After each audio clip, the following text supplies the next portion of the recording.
Just by becoming angry, you have already lost. A person who cannot control their emotions cannot control their life either. The renowned military leader Napoleon once said, "A man who can control his emotions is greater than a general who can conquer a fortress."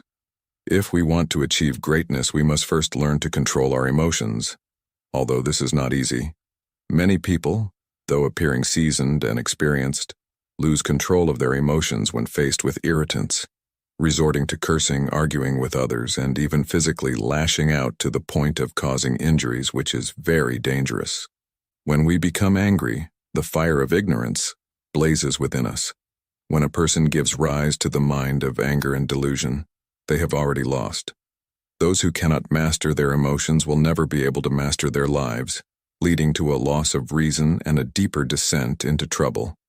Today's video will talk about the consequences of anger and how to help you not be angry. After listening to it all, you will definitely never be angry again. I hope you find this knowledge useful.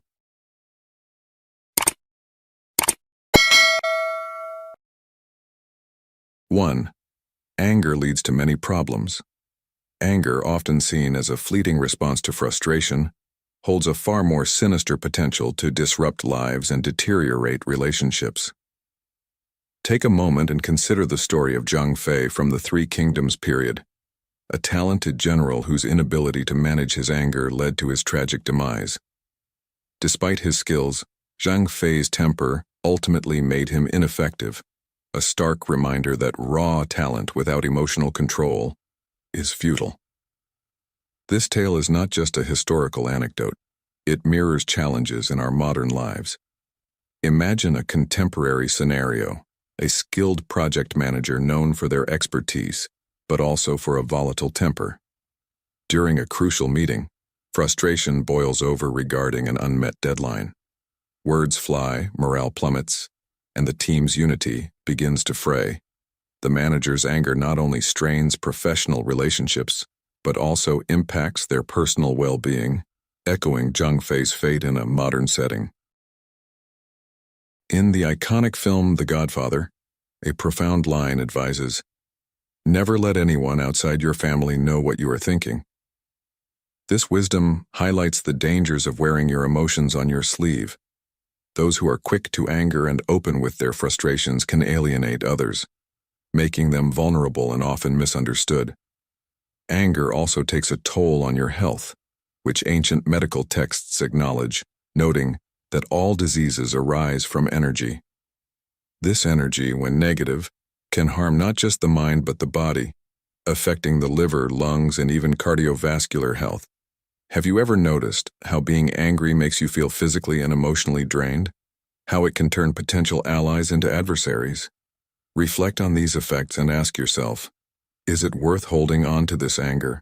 What could you achieve if you directed this energy towards positive change instead? In embracing the Stoic philosophy, we learn the power of perspective. Stoicism teaches us to detach from our immediate reactions and understand the deeper implications of our emotions. By recognizing the triggers of anger and stepping back to assess them with clarity and calmness, we can mitigate conflicts and foster healthier interactions. As we conclude, remember that anger, while a natural emotion, should not dictate our actions or define our lives. By mastering our responses to anger, we not only enhance our personal and professional relationships but also improve our overall well-being.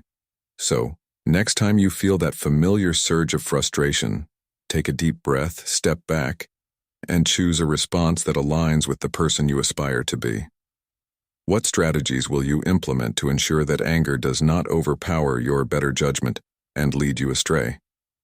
Let this be a pivotal moment in your journey towards wisdom and emotional resilience. 2. If you hate someone, they have won over you. In the rich tapestry of life, where every thread intertwines with complexity and challenge, understanding the futility of anger can be your gateway to a serene and fulfilling existence. If you hate someone, they have won over you. Echoes the wisdom of the ancients, reminding us that true strength lies not in overt displays of power, but in the quiet resolve to not succumb to anger. As men, particularly those of us journeying through the middle chapters of life, from our 30s into the golden years of our 60s, we learn that anger is a luxury we can ill afford. It isolates, distorts, and ultimately leads us astray from our goals and well-being. Anger's destructive potential can turn calm seas into stormy waters, making sadness and frustration swell and surge. Yet, it's imperative to remember, as the Stoic philosopher Seneca once advised, the greatest remedy for anger is delay. Patience shields us from the immediate burns of fiery emotions, teaching us that our reaction to provocation is within our control. No one can inflict pain upon us unless we permit them to do so. Our perceived injuries are often self-inflicted wounds of the mind. Consider anger not as an invader to be battled, but as a passerby to be acknowledged with compassion and restraint. Quickness to anger indicates a misuse of our inner resources, akin to squandering time, but even more detrimental because it depletes our energy and attention. Adopting a stance of love and peace toward the world, despite its provocations, cultivates a resilience that hate can never erode. It does not matter how slowly you go as long as you do not stop, Confucius wisely stated. And this is particularly true in mastering one's emotions. The irritations we feel towards others often reflect unresolved issues within ourselves. When anger arises, it eclipses our quest for truth and propels us into self-defense mode, severing connections and amplifying loneliness. The challenge, therefore, is not merely to suppress anger, but to understand its roots and address them with clarity and calm. As we navigate through life's trials, be it through judgment, isolation, or disappointment, our responses define us more than our hardships do. Understanding that reactions to external actions are within our control empowers us to redefine our experiences. The behaviors of others do not have to dictate our emotional landscape. This realization liberates us from excessive expectations and the inevitable frustrations they breed. An angry man may raise his voice in the illusion of strength, yet his closed eyes symbolize his true weakness. The refusal to see and engage with the world as it is, not as he wishes it to be.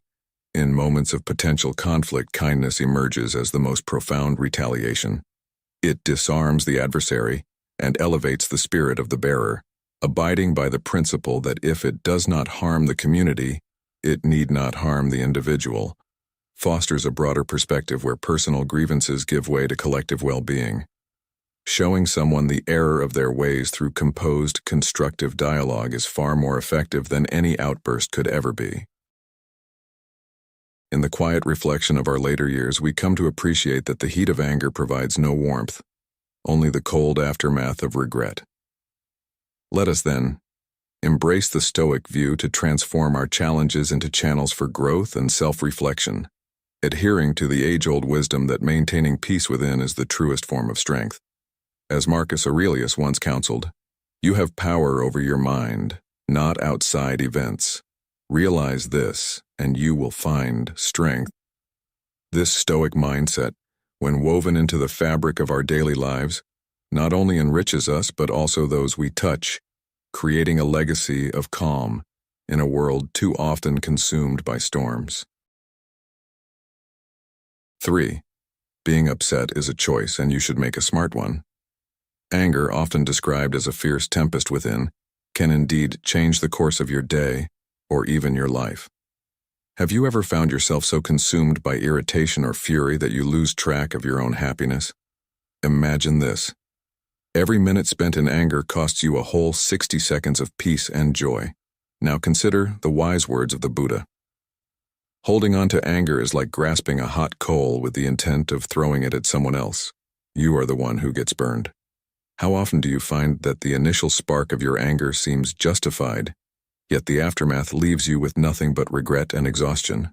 Anger is, intriguingly, one of the few emotions that demands us to act, to judge, to penalize. Yet, what does this really achieve?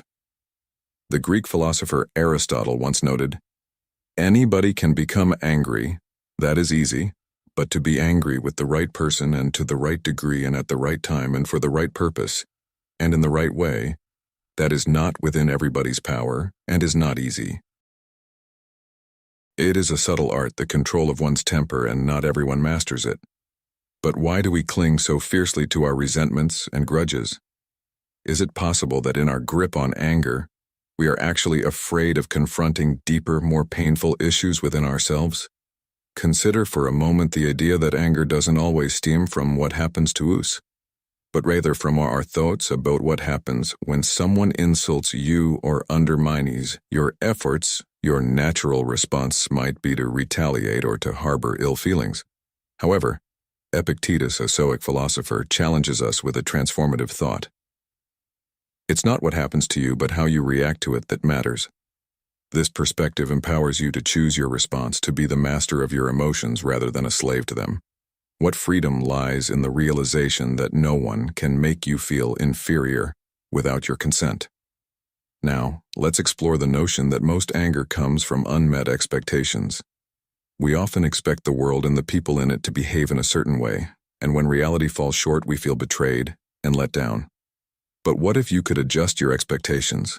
Not lower your standards, but align them more closely with the imperfect nature of human beings and the world? Would you then find yourself less frequently angry?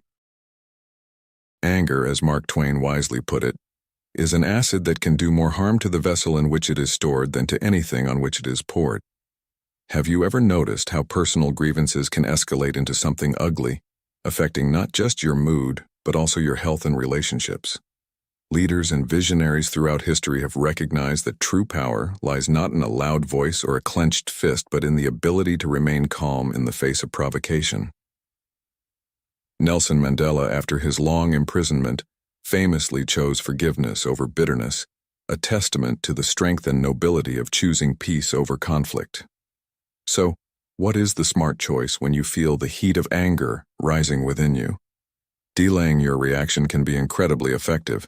Taking a moment to breathe, to step back, can transform the impulse to react into a decision to respond with wisdom. It's not about suppressing your feelings, but about understanding them. Why am I angry? What is this emotion telling me? How can I address this issue constructively? Remember, it is not anger that is dangerous, but the lack of control over it. As you navigate through your day, encountering inevitable frustrations and conflicts, ask yourself, is my anger serving me, or is it merely a loud echo of my fears and insecurities? By choosing to respond with clarity and calm, you are not only protecting your peace but also cultivating a strength that will guide you through life's most challenging moments. Your journey through anger is not just about avoiding confrontation or suppressing your emotions. It is about understanding the roots of your feelings and redirecting that energy into actions that reflect your highest self. Isn't it time you took back control, not just of your emotions, but of the life you are creating every day? Let's continue this conversation and explore how we can transform our responses to ensure that our emotions serve us, rather than the other way around. Thank you for your presence in today's video. You've taken the first step towards unshakable calm. Drop a comment number 1 below to affirm your commitment to a peaceful mindset. Don't go yet. There's more enlightening content on the way. 4. When you hate someone, you hurt yourself more than they hurt you. When you harbor feelings of hate, it's like drinking poison and expecting the other person to suffer. Remember this the next time someone provokes you or stirs up your anger. Take a step back rather than mimicking their behavior. By reacting with anger, you cloud your judgment and hurt yourself far more than anyone else can. It's essential to remember, as someone once wisely said, you are defeated by whoever angers you. Imagine a day at work where your boss criticizes you unfairly. It's easy to react impulsively with frustration or defensiveness. But consider this. By becoming angry, aren't you giving them control over your emotions? It's like handing someone else the remote control to your feelings.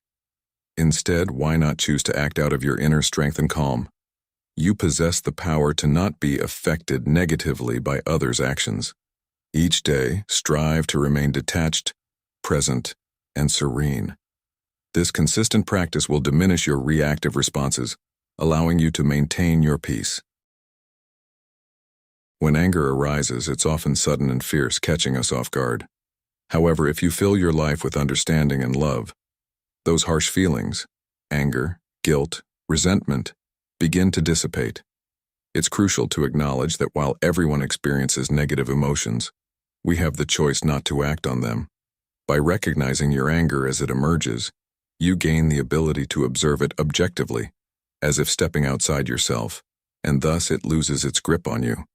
Holding on to anger is akin to clutching garbage. It's unnecessary, harmful, and frankly, nonsensical.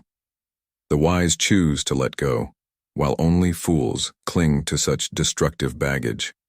Why should you allow past grievances to prevent you from loving freely in the present? It's a significant self-sabotage to suppress negative emotions, rather than experiencing and then releasing them. Awareness itself can bolster positive emotions and dissipate the negative ones. Avoiding your feelings only leads to more pain, not less. Consider the moments when minor annoyances arise. They are fleeting, aren't they?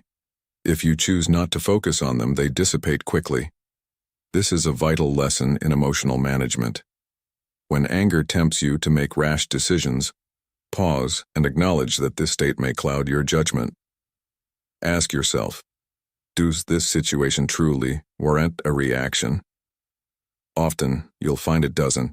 Every interaction, even with those you might dislike, offers a learning opportunity. Instead of responding with similar negativity, try understanding or even loving your perceived adversaries. Such actions can transform enemies into friends, or at least, neutral parties.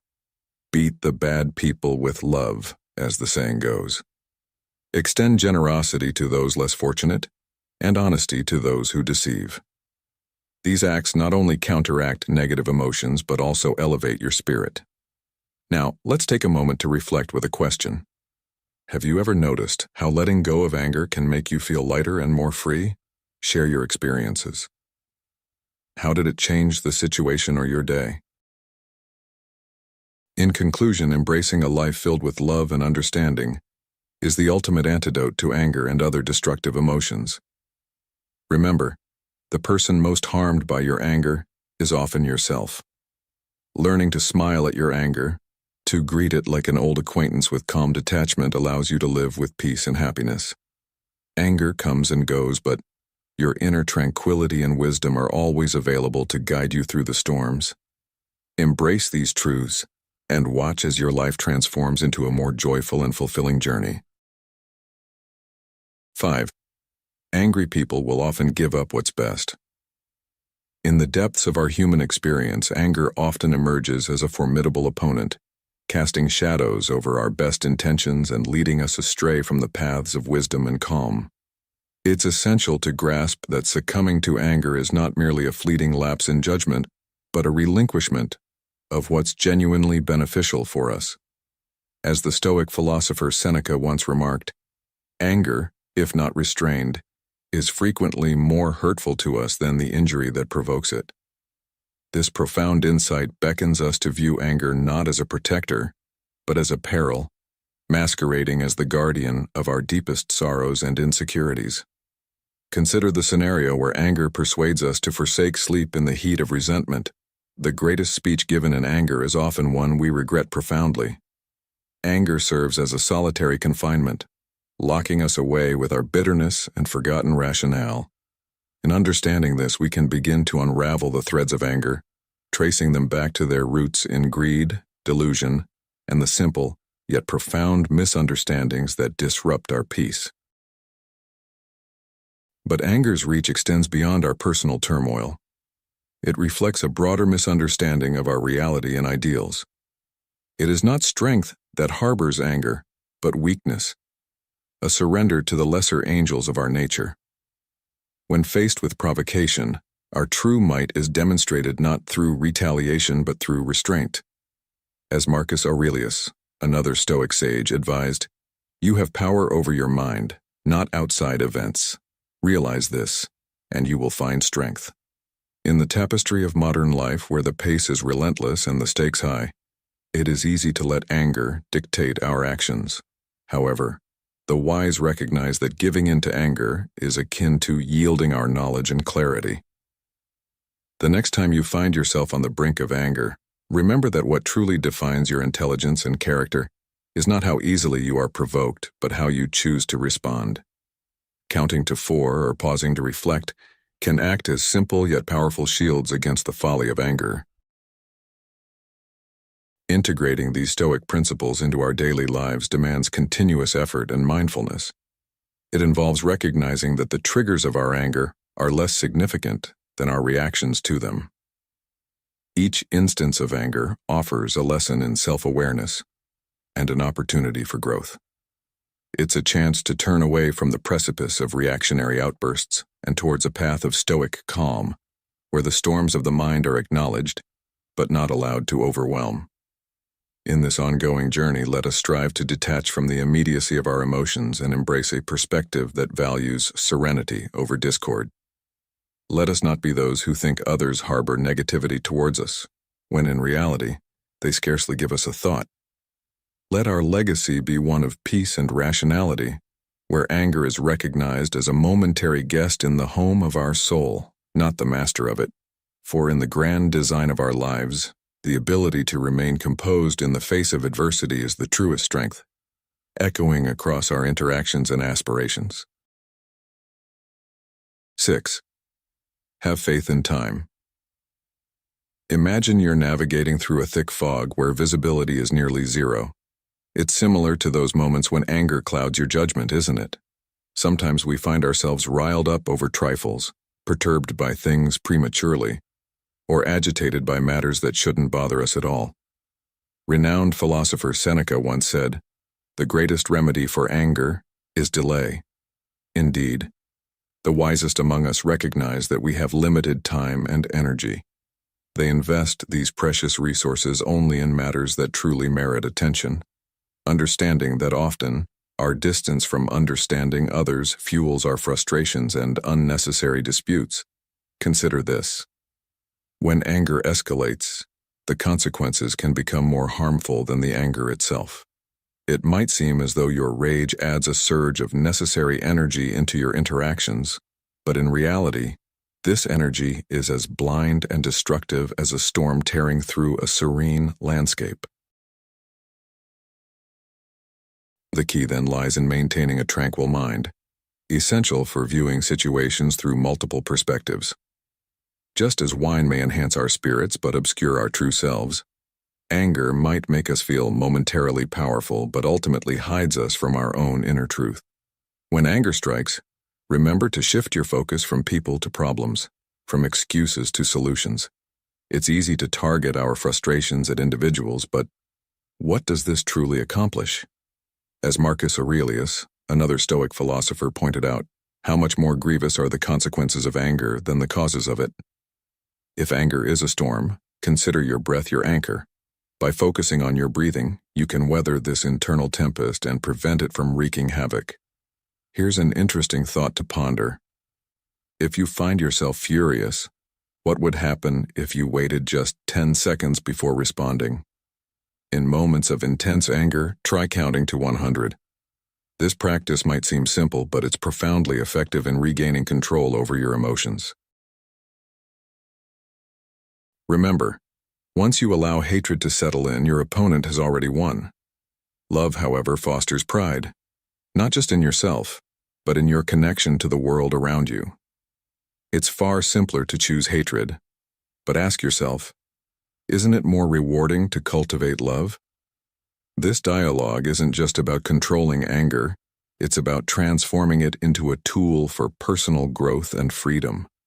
Whether you find yourself in bonds or in power, your true freedom comes not from your external circumstances but from your internal state. If you are good and just, you are free, even if you might seem constrained by life's circumstances. Conversely, if your spirit is shackled by malice, you are confined even in the most regal of freedoms. Now I invite you to reflect. When was the last time you felt angry, and how did you respond? Could viewing the situation from another's perspective have changed your reaction? As we journey together through these thoughts, remember that the path to wisdom is not through forceful conquest, but through gentle realization and serene persistence in face of life's tempests. What steps will you take today to see through the fog of anger and find clarity in your life? 7. Anger makes us feel so alone. Anger often makes us feel isolated, as if we're navigating through life's challenges completely alone. It's a destructive emotion that can leave us bereft of meaningful connections. Consider this.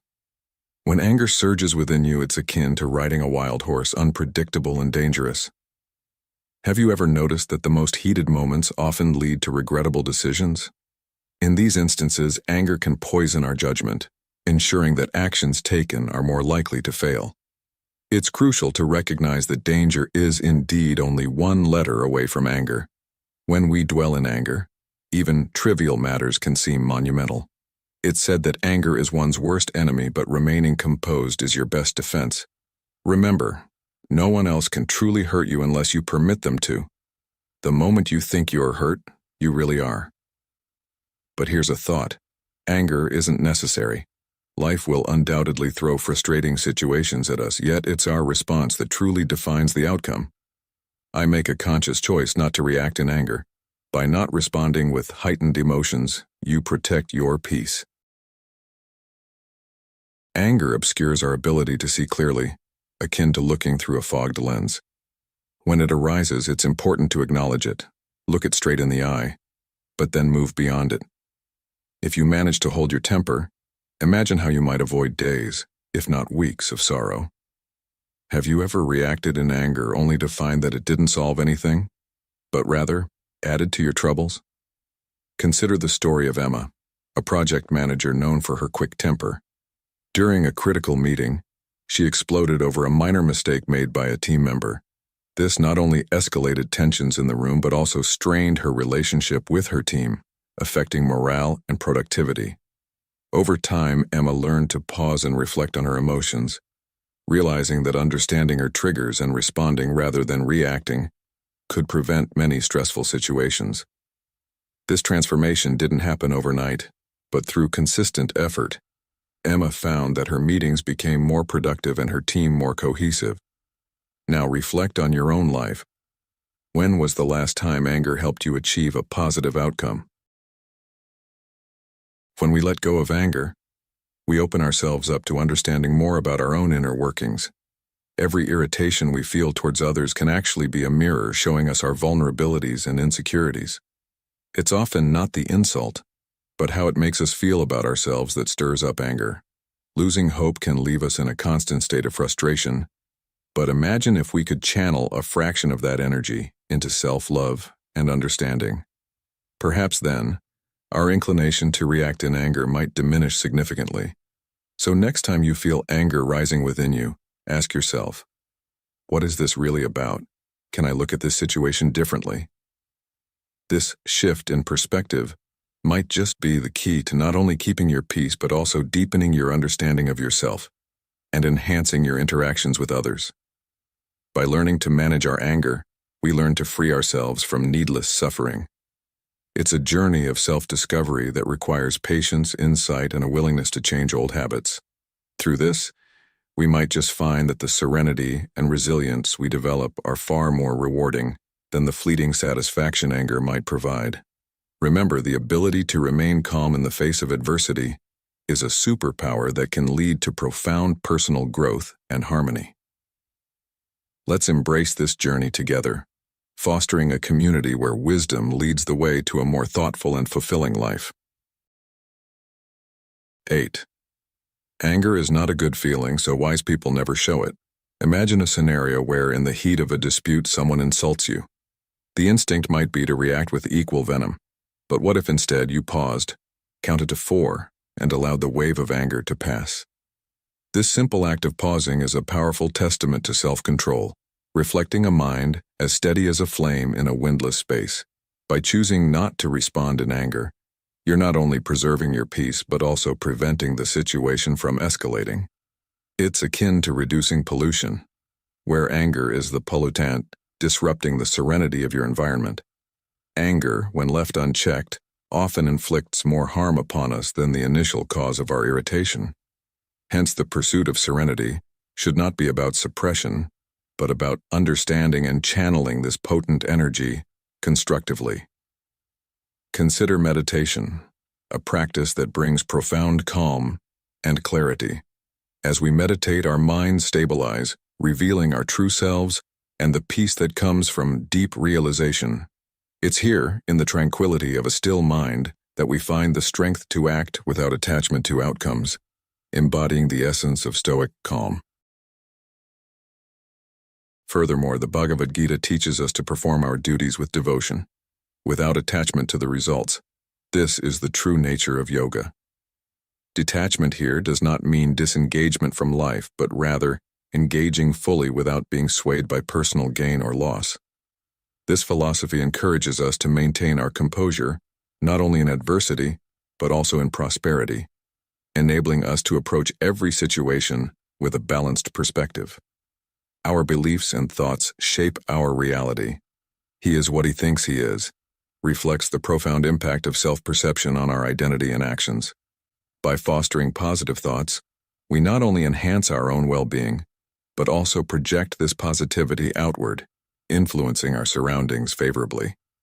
Today's actions and choices become the foundation of our future, turning each moment into a potential step toward fulfillment and happiness. In every today lies the potential for a dream of happiness and every tomorrow a vision of hope. Engage with the present with your full attention, as it is the only moment we truly own, the very life of life. Through actions devoid of selfish motives and dedicated to the greater good, one aligns with the Supreme Lord untouched by sin, like a lotus flower by water. In this state, one finds true freedom and enlightenment. As we navigate through life's challenges, maintaining a stoic calm amidst the extremes of pain and pleasure, honor and dishonor, we align closer to our highest self. Knowing this self as both a friend and an adversary teaches us the essential truth of our existence, that we are the architects of our fate, capable of both creation and destruction. This knowledge empowers us to choose wisely, act graciously, and live profoundly.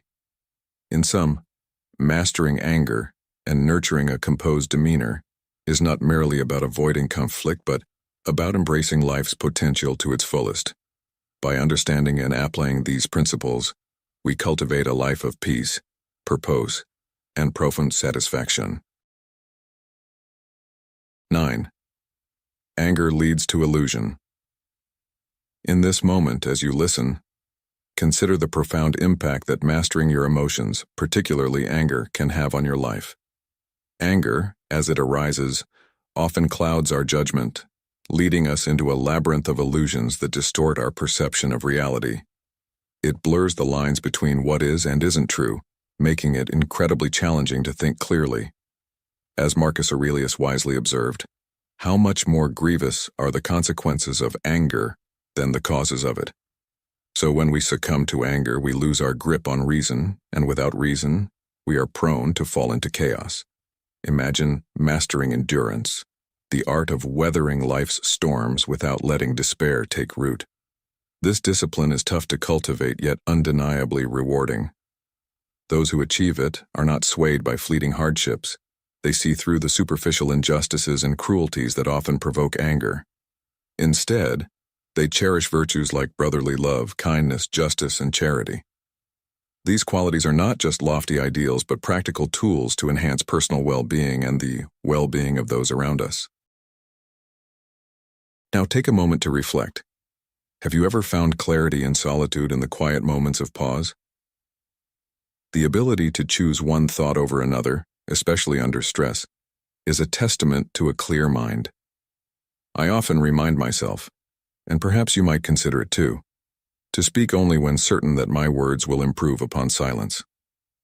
All ancient schools of philosophy, from the Cynics and Epicureans to the Stoics and Skeptics, grappled with human suffering and confusion, each diagnosing the root cause as misguided judgments and beliefs. They agreed that ignorance leads to misery, not the circumstances of life themselves, but how we interpret them. Socrates famously stated, "To know is to know that you know nothing." That is the meaning of true knowledge. His point? Our miseries are often self-inflicted by our misconceptions. These philosophies offered more than just criticism. They promised healing through the transformation of our values. Imagine finding wealth in simplicity, patience, and kindness. How might your life change if you viewed every interaction, whether with friend or foe, as an opportunity to practice these values? What if you could accept the world as it is and extend a hand of peace to everyone you meet?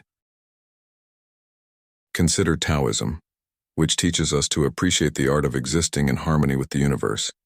It emphasizes living in the present, where eternity meets our finite experiences.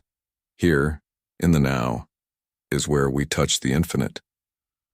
Isn't it liberating to think that the moment of now is not a point in time but a bridge between past and future, a space where change is the only constant? This idea of change being inherent to life itself is echoed in the concept that life is an art, and the mastery of living is adapting gracefully to the ever-evolving tapestry of existence. As you listen, ponder this. What changes might you make to your own value judgments to align more closely with the flow of life? How might this alignment transform your experience of anger or frustration? Remember, as you navigate through life's complexities, the power of your thoughts and beliefs can shape your reality. The journey isn't merely about avoiding the pitfalls of anger, but embracing a philosophy of life that elevates your existence to one of peace, clarity, and resilience. Are you ready to embark on this transformative journey? How will you begin to incorporate these timeless principles into your daily life, starting today? 10. Enjoy the way things are.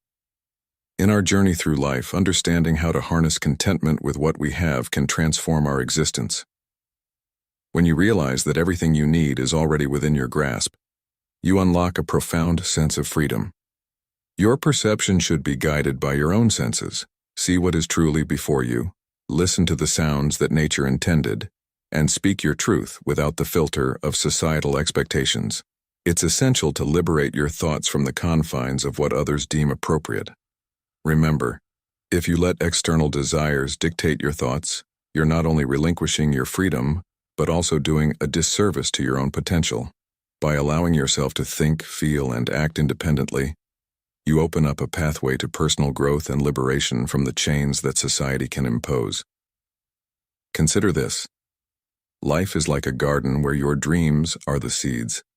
The nourishment you choose, be it worry and fear or hope and optimism, determines the growth of these seeds. Watering your aspirations with positivity will cultivate a garden of success, while succumbing to negativity will only foster weeds that choke your potential. It's crucial to always seek opportunities to convert challenges into stepping stones towards your goals. Balance is key. Combining strength with gentleness can help navigate the rough waters of adversity.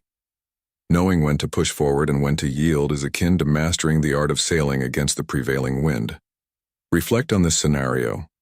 Imagine a young entrepreneur whose startup is facing severe financial difficulties. Instead of succumbing to despair, they look for innovative solutions, turning obstacles into opportunities.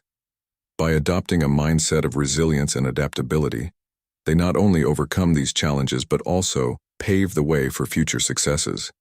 This story exemplifies how shifting perspectives can lead to profound changes in our approach to seemingly insurmountable problems. How often do you find yourself fixating on the immediate impact of a problem rather than its root cause? It's crucial to dig deeper and understand that often, our troubles are symptoms of a deeper issue.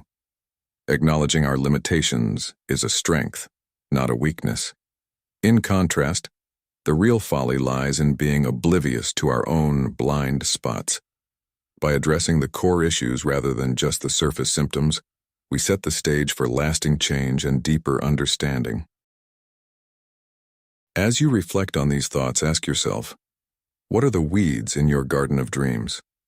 What steps can you take today to nurture your aspirations with hope rather than fear?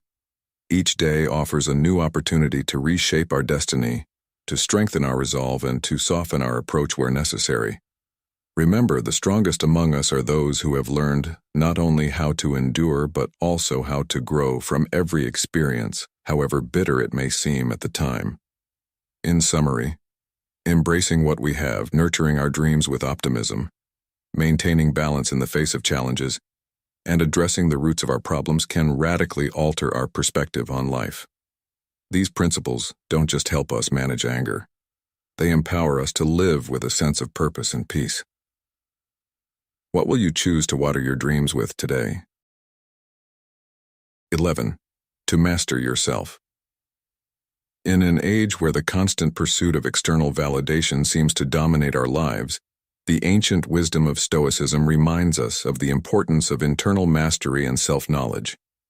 Epictetus, a sage of Stoicism, eloquently stated, "No man is free who is not master of himself." This profound insight underscores a foundational principle. True power lies not in dominion over others, but in mastery over oneself. To master yourself is to unlock a resilience that withstands the unpredictable storms of life, much like a tree that bends with the wind but does not break. Understanding oneself is akin to peeling back the layers of an onion. Beneath each layer lies deeper insight and greater clarity about our true desires and fears. By embracing the natural flow of life's changes rather than resisting them, we cultivate a sense of peace and acceptance. It is futile to grasp at the wind of certainty in the ever-shifting landscape of life, as the Taoist philosophy suggests. The moment we try to capture it, it ceases to be what it was. Like a good traveler, we must learn to journey through life with openness rather than rigid expectations. This openness extends to our interactions with others. When we stop comparing ourselves to those around us, we find a unique kind of freedom. Respect and admiration from others come naturally when we are authentic and content in our own being, not striving to be superior. However, self-comparison often traps us in a cycle of inadequacy and envy, much like gambling with our self-worth on the line. Whether it's a game played for small stakes or high risks, the pressure of what we stand to lose can cloud our mind, causing us to forfeit our inner peace. Moreover, our thoughts and perceptions can act as barriers to true understanding. When preoccupied with our interpretations and judgments, we block direct experiences of the world, which are crucial for genuine knowledge. A thought, once it has taken hold, can obscure our learning path with its biases and distortions. Therefore, fostering a mind open to unfiltered experiences allows us to see more clearly and learn more deeply. Acts of kindness and warm words not only foster connections with others, but also build our inner strength by reinforcing our values and humanity. These actions create a ripple effect, enhancing mutual respect and affection among people. In contrast, allowing our material possessions and external achievements to dictate our worth leads to tension and anxiety. This misplaced focus diverts us from our true source of strength, our character and self-knowledge. In conclusion, the essence of mastering oneself lies in the graceful balance between acceptance and growth, between being and becoming. As we navigate through the vicissitudes of modern life, let us hold fast to the wisdom that mastering oneself is the pinnacle of true strength and freedom. By fostering a profound connection with our inner selves, we pave the way for a life of fulfillment and tranquility, undisturbed by the external chaos that surrounds us. 12. If you lose your peace of mind, you will fail at everything you do. Imagine a world where anger no longer controls you, where your peace of mind is unshakable, no matter the chaos around. Picture yourself navigating life's ups and downs with a serene calmness, like a steadfast ship cutting through a stormy sea. How, you might ask, can one achieve such a state of equilibrium? Well, let's explore this together. If you've ever felt overwhelmed by anger or frustration, consider the wise words of the ancient Stoic philosopher Seneca, who said, "Anger, if not restrained, is frequently more hurtful to us than the injury that provokes it." Reflect on this. When has losing your temper ever truly served you well? More often than not, when we lose our peace of mind, we falter in everything we do. It's like trying to see through a fogged lens. Nothing is clear, and every decision becomes harder to make. Now, envision a man of true bravery, not the kind that shows in acts of heroism visible to all, but the bravery that lies deep within. This man does not swerve from his path, regardless of whether others praise him or deride him. His calmness is his fortress. Consider for a moment what it would mean to embody such resilience. What could shake such a person? Indeed, external commendation and criticism become irrelevant when one is anchored in self-assurance and tranquility. Think about the simplicity of purpose in this approach. In life, like in nature, everything has its role, its function. Just as a beam used to breach a city wall is useless in mending a small hole, so too can oversized reactions be ineffective in solving minor issues. And just as the horned owl can spot the minutest details at night, but fails to see the broad landscape by day, we sometimes focus so intently on trivial disturbances that we lose sight of the bigger picture. I challenge you now. How often do you find yourself trying to control what is simply beyond your grasp, attempting to teach the unteachable? It's like trying to instruct the seasons on when to change. Instead, the courageous, those truly brave souls, are not those who seek to control the external chaos, but those who master their internal responses. They are brave not in their capacity to alter the world, but in their resolve to not let the world alter them. Stoic philosophy teaches us that real bravery does not come from conquering external challenges, but from conquering the turmoil within. It doesn't promise external rewards. It strengthens us from the inside. Like a craftsman with wood or an artist with metal, we must work with what is inherent to our nature. And our true material is our own spirit and character. Now, let's ponder this together. What could your life look like if you embraced this kind of inner bravery and peace? How would your daily interactions change if you viewed each challenge as an opportunity to reinforce your inner calm, rather than a battle to be won? As you reflect on these questions, remember that mastering oneself is the greatest of victories, as Plato once proclaimed.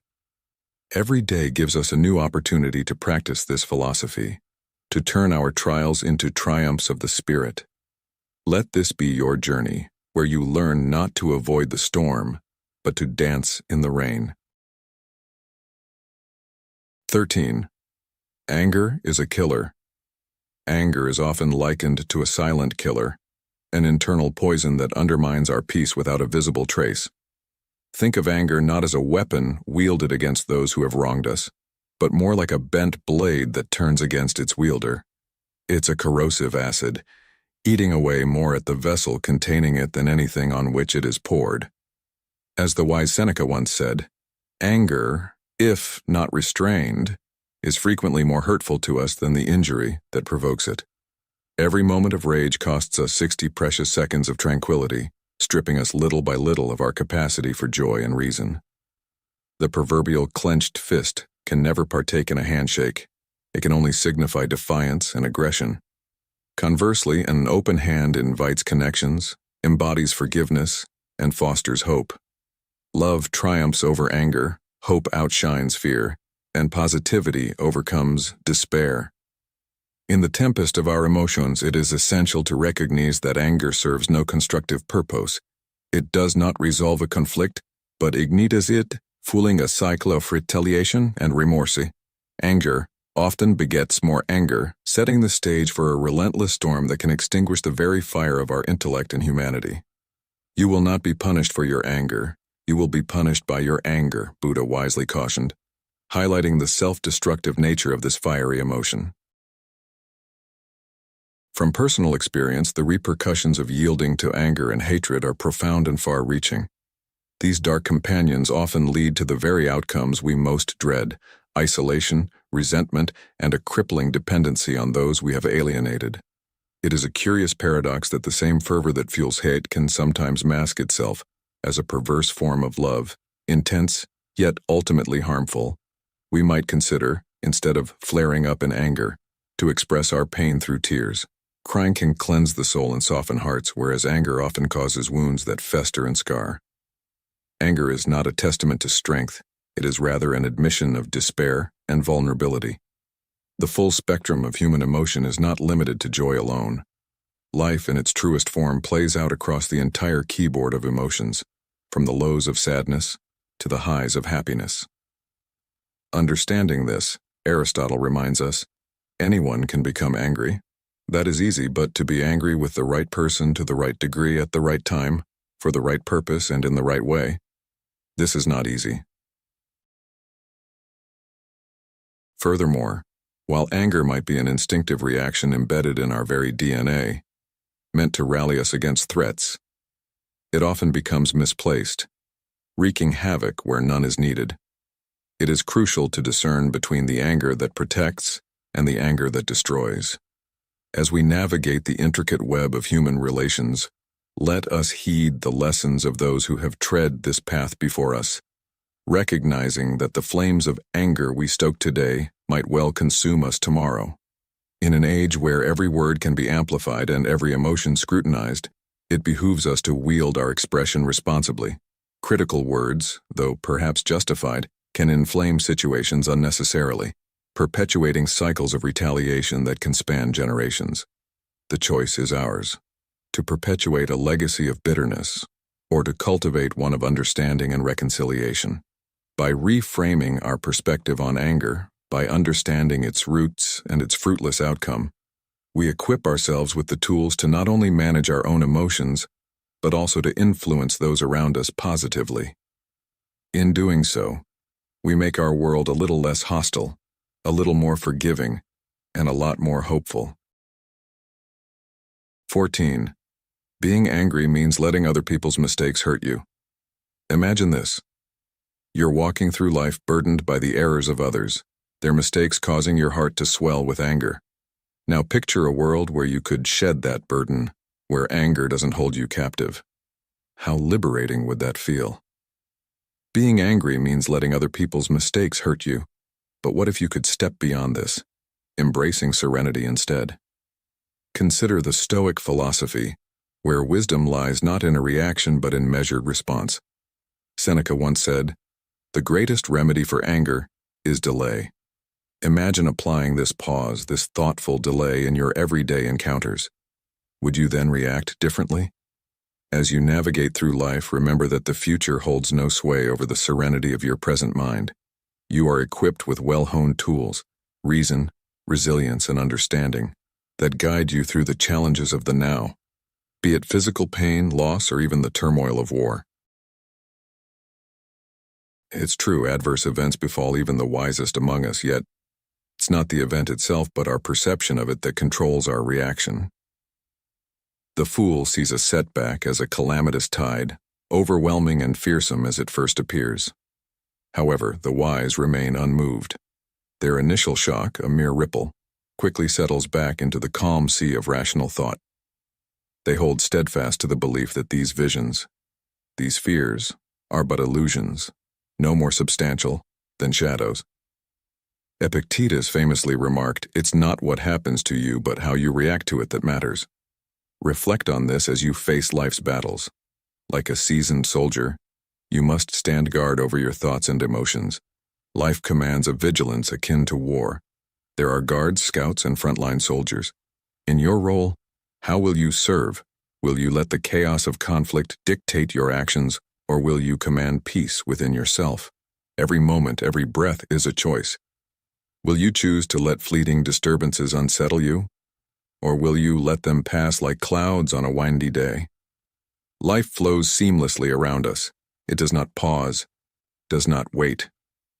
So, why should we spend our precious moments caught in the snare of anger? Now I invite you to ponder. What situation recently tested your patience, and how might you address it differently with the wisdom you now hold? By exploring this, you engage not only in self-reflection but also in a transformative journey where anger no longer holds the reins and wisdom guides your chariot. Let us walk this path of understanding together, embracing the Stoic virtues that elevate our spirits and our lives. The life of each person is what the art of living works with. B1. The art of living effectively is grounded in mastering ourselves rather than attempting to control the world around us. Imagine your life as a canvas. Every choice and response you make is a stroke of paint on this canvas. It's vital to derive our actions from wisdom using clear, direct language that transforms into tangible actions. The essence of happiness, then, isn't found in lofty words or complex metaphors, but in the straightforward application of wise principles to everyday life.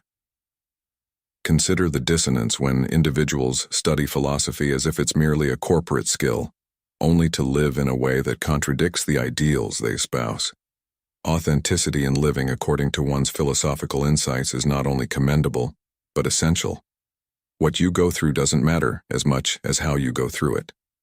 This quote underscores the idea that life's ultimate test is not our circumstances, but how we respond to them. You might consider every day as potentially your last. Thus, every thought, word, and deed should be deliberate and meaningful. The true battleground for good and evil lies within the choices we make, not external circumstances beyond our control. We often fear imagined scenarios more than reality, suffering more in anticipation than in actual hardship. Mastery over oneself is akin to conquering the world, for our greatest challenges often stem from our internal struggles. Reflect on this. How often have we exacerbated our problems by replaying them in our minds? By focusing solely on what we can control, our thoughts and reactions, we arm ourselves with strength and resilience. Now, let's bring this into a contemporary context. Imagine you're in a heated meeting at work, where tensions are rising, and the urge to react impulsively grows stronger. It's easy to let anger take the wheel, however, remember, only certain types of men can afford the luxury of anger. Is it worth sacrificing your peace over a moment of heated emotion? By stepping back and choosing to address the issue rather than attack the person, you transform conflict into a constructive dialogue. Engage your energy in seeking solutions rather than justifying excuses. As it's often said, you cannot be angry and laugh at the same time. Choose to approach life with a lighter heart, focusing on solutions and laughter, rather than anger. In conversations, whether with friends or foes, strive for honesty and transparency. Make it as easy to share a difficult truth as it is to keep it to yourself. In understanding who you are, let go of who you think you are. A person committed to ethical living places greater value on truth than on public opinion. Listen more than you speak. Remember, we are equipped with one mouth and two ears for a reason. What often hampers action propels progress. Obstacles in thought become pathways to solutions. Avoid making promises you cannot keep and resist the urge to speak in anger, as words spoken in heat are often regretted. When anger rises, think of it as a signal to refocus on productive action, not as an excuse for destructive outbursts. Let's ponder this. How might your day change if you viewed every irritation as an opportunity to practice patience and every disagreement as a chance to cultivate understanding? In embracing these practices, you'll find that anger becomes an unnecessary burden, one that you can choose to set aside. By focusing on personal integrity, active listening, and proactive problem-solving, you open a pathway to a life marked not by conflict and anger, but by peace and productivity. This approach doesn't just alter your own experiences, it can transform your interactions and relationships, offering a model of engagement that invites others to join you in this more thoughtful, deliberate way of living. Imagine being in a place where anger is a thing of the past, where understanding and clarity replace confusion and irritation. Have you ever paused to consider the incredible power of discernment? The ability to identify and separate the aspects of life we can control from those we cannot is a fundamental skill that can lead to profound peace and happiness. Now, think about this. What elements of your life are within your control? What decisions can you make that influence your happiness? Consider the wise words of the Stoic philosopher Epictetus, who said, "It's not what happens to you, but how you react to it that matters." This sentiment is at the heart of our ability to find tranquility. The true measure of our happiness comes not from the external events that befall us, but from our internal responses to them. In seeking virtue for its own sake, we find a contentment that is not swayed by fear, hope, or external forces. Instead, it is a happiness born from our own actions and choices. Now ask yourself, what does it mean to do well? The good in our lives is largely under our control, shaped by the choices we make, informed by a universal understanding of the nature of the world.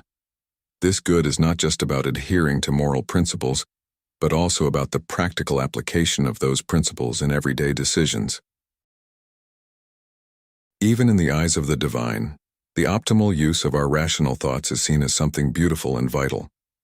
As the philosopher Marcus Aurelius once remarked, "You have power over your mind, not outside events. Realize this, and you will find strength."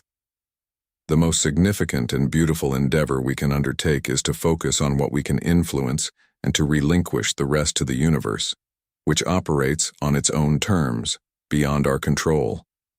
But what happens when a person lacks understanding of their own nature or the nature of their environment? If someone doesn't grasp the fundamental truth about who they are, the world they inhabit, and their relationship to others within it, how can they effectively use reason to shape their desires and actions? Without this foundational knowledge, people can become lost, metaphorically deaf and blind to the realities of life, leading to misplaced blame and chronic dissatisfaction. So, how can we apply this understanding to our lives? By embracing the fact that we are the architects of our own emotions and reactions. Things in themselves do not disturb us. Rather, it is our thoughts about these things that create turmoil. By training ourselves to distinguish between what we can change and what we must accept, we cultivate a resilience that is both liberating and empowering. Reflect on these ideas. Are you focusing your energy on things you can control, or are you allowing your peace to be disturbed by things beyond your influence? How might your life improve if you redirected your attention to where it can truly make a difference? As you contemplate these questions, remember that the journey to understanding and self-control is continuous. The more we practice discerning what is within our power, the more adept we become at navigating life's challenges with grace and equanimity. It is in this practice that we can truly say, "I change what I can and accept what I cannot," finding peace in both the effort and the acceptance. By embracing this philosophy, you might just discover that anger and frustration are no longer your companions, replaced instead by insight and calm. How will you choose to move forward with this new understanding? B7. In a world that often feels tumultuous and unpredictable, the quest for personal peace can seem like an uphill battle. Yet, understanding that life is inherently filled with unavoidable challenges can be the first step toward profound serenity. It's empowering to realize that our happiness isn't just handed to us. It's something we actively create through simplicity and gratitude, and it's far more attainable than we often believe. As Marcus Aurelius, a Stoic philosopher, once said, "You have power over your mind, not outside events. Realize this and you will find strength." Living true to one's beliefs and ideals forms the cornerstone of a fulfilled life. Wisdom, that ever-reliable guide, helps navigate the tough decisions and choices we face daily. Indeed, it is during times of adversity that the greatest lessons are learned and our character is tested. As we strive for happiness, it is crucial to remember that it is through virtue that such joy becomes sustainable. Day by day, the practice of self-discipline helps refine our actions and thoughts, allowing us to find contentment in the modest, the mundane. Gratitude is a powerful mindset that turns what we have into enough and more. It teaches us that relinquishing the grip on negative emotions and the continuous effort to detach from materialistic desires paves the way to an unshakable inner calm. Living in the moment becomes not just a practice but a sanctuary, helping us to embrace life's inevitable changes and adapt with grace. In the face of difficulties, resilience emerges not from evasion, but from enduring and evolving through them. Concerns about factors beyond our control only lead to unnecessary stress.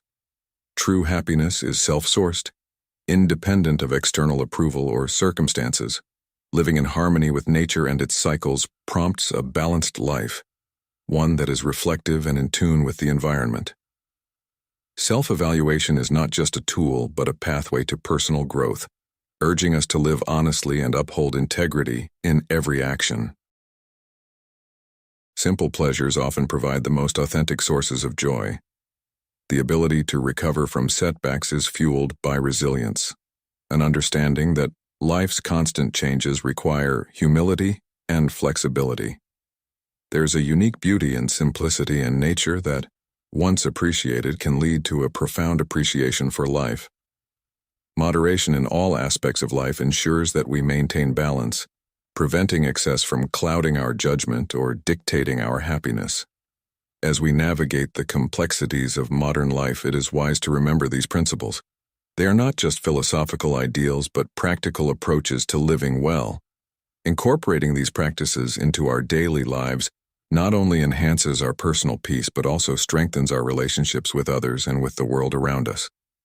In the continuous flow of life's ever-changing circumstances, the wisdom to remain grounded and the courage to uphold one's values are what truly define resilience and contentment. Remember, as the saying goes, this too shall pass, reminding us that life is a series of phases, each offering its own lessons and opportunities for growth. Embrace them and you'll never be overwhelmed by anger again. Imagine this: you're on a journey, one that leads to an unshakable sense of peace and an understanding so profound that anger becomes a distant memory. How, you might ask, can such a transformation occur? The answer lies in embracing the present moment, recognizing the inevitable reality of death, and fostering a profound patience in the face of life's challenges. By appreciating life's simpler pleasures and focusing inward, we begin to cultivate a deep self-awareness. Take a moment to consider the wise words of Marcus Aurelius, a staunch advocate of Stoicism. You have power over your mind, not outside events. Realize this, and you will find strength. Stoicism teaches us that our will is our most potent tool against adversity, enabling us to maintain self-discipline across all facets of life. As you delve into self-reflection and gratitude, how does your perspective shift? Can you see the beauty in striving continually for virtue? The essence of my life's philosophy is to live in harmony with virtue, striving each day to surpass my previous self. My desires and emotions are regulated. I own my actions, and I see challenges as opportunities to gain strength. Inner peace is my most treasured possession. It is constant and invaluable. Guided by wisdom, every decision I make is infused with purpose and significance.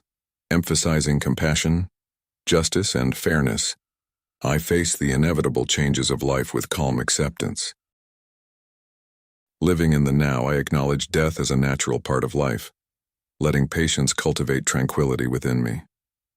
My integrity shapes my moral compass, and it is my character, not material possessions, that defines me. Resilience and willpower are my tools for personal transformation. I value friendships deeply, applying wisdom in my choices and judgments. With disciplined consistency, I approach each obstacle as a learning opportunity, constantly evolving. Continuous self-examination propels me forward while moderation maintains my life's balance. Accepting mortality enriches my existence, bringing peace of mind through patience and honesty. Again, my character defines my identity, not the things I possess. Now think about how these principles can apply to your life. When was the last time you paused to reflect on your own virtues, or the quiet strength that lies in patience? How might your life change if you saw every hardship as a stepping stone to greater wisdom?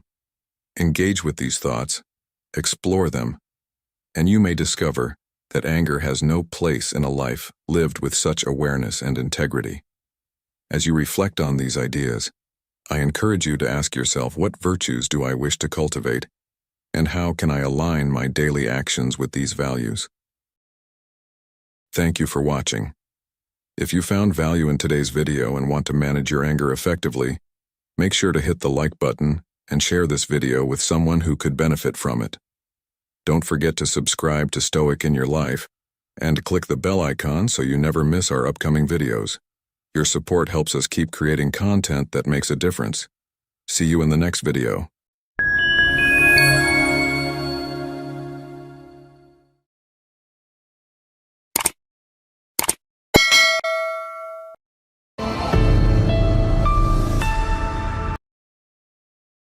Five questions to ask yourself every evening. In our fast-paced world, it's all too common to suppress our anger or overlook the sadness that quietly gnaws at us. Unaddressed, these emotions can lead to irritability, despair, or even what we commonly refer to as mental illnesses, often merely symptoms of unexplored inner landscapes. Recognizing the need for a deeper understanding of ourselves, we have crafted 5 critical questions to be asked at the end of each day. These are not just queries. They are tools for reflection, designed to guide you through self-exploration and to help ease the burdens of the day. Join me in this episode as we explore each of these questions, designed to not only confront, but also to comfort, ensuring that no thought or emotion goes unacknowledged in our quest for inner peace.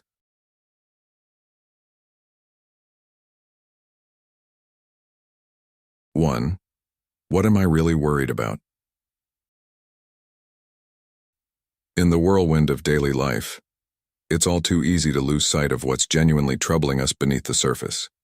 We move from task to task, propelled by a vague sense of unease, often without taking the time to pinpoint the root cause of our worries.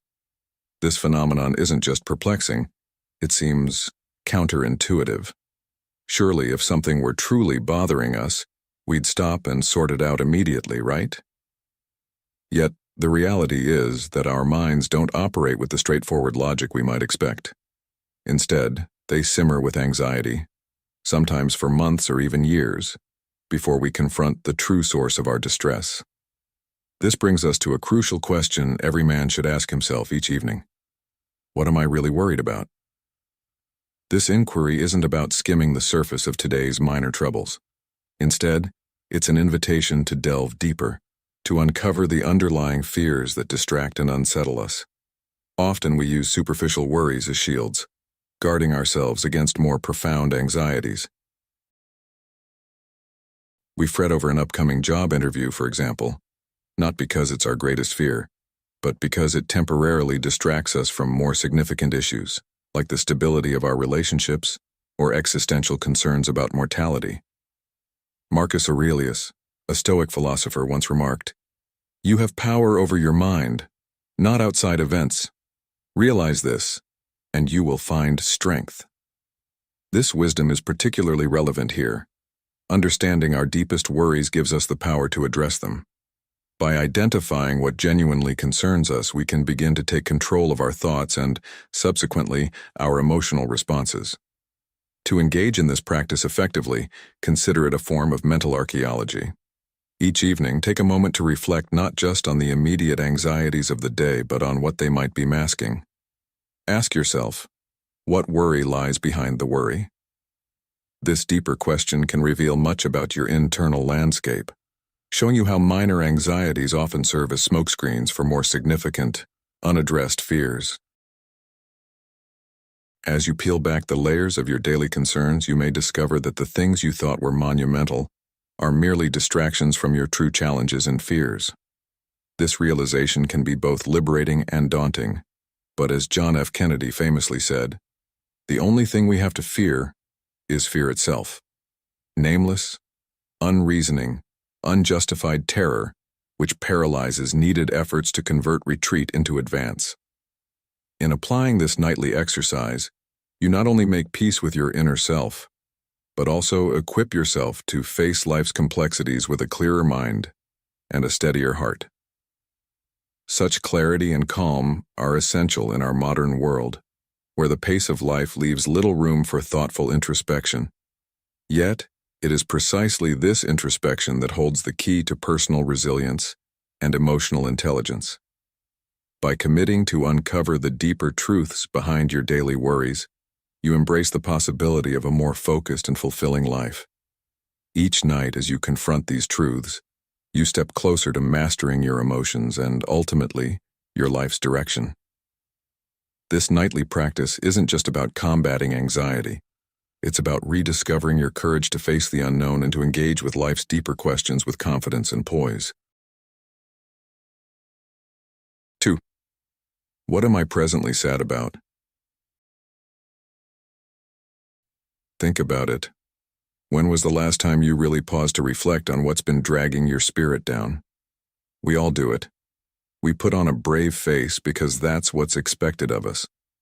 We push aside the petty slights, the deeper hurts, and the quiet disappointments that course through our consciousness, fearing that acknowledging our vulnerability might make us crumble under the weight of everyday pressures. Yet, in this stoicism, in this relentless strength, there lies a hidden danger. It's crucial to realize that our resilience is not an impenetrable armor, but a tapestry woven with threads of past pains and joys alike. Each evening posing the question, "What am I presently sad about?" can be a healing balm. This isn't about wallowing in self-pity. It's about acknowledging the reality of our feelings. Just today, think about the moments that might have left a small scar. Maybe a joke you cracked met with silence, or perhaps your partner seemed distant, or a friend forgot to call back. It's even possible a boss or colleague showed a flicker of disappointment in you. Recognizing these moments doesn't diminish your strength. Rather, it highlights your humanity. You're not weak for feeling.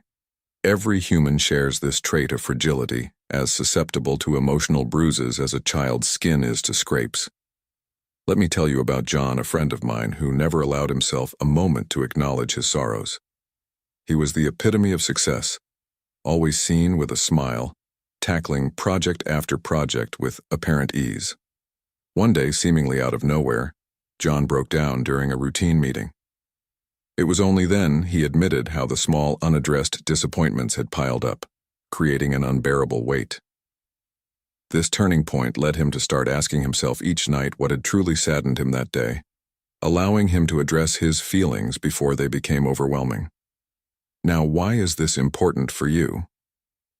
By regularly confronting these seemingly minor emotional injuries, you can prevent them from evolving into deeper, more complex psychological issues.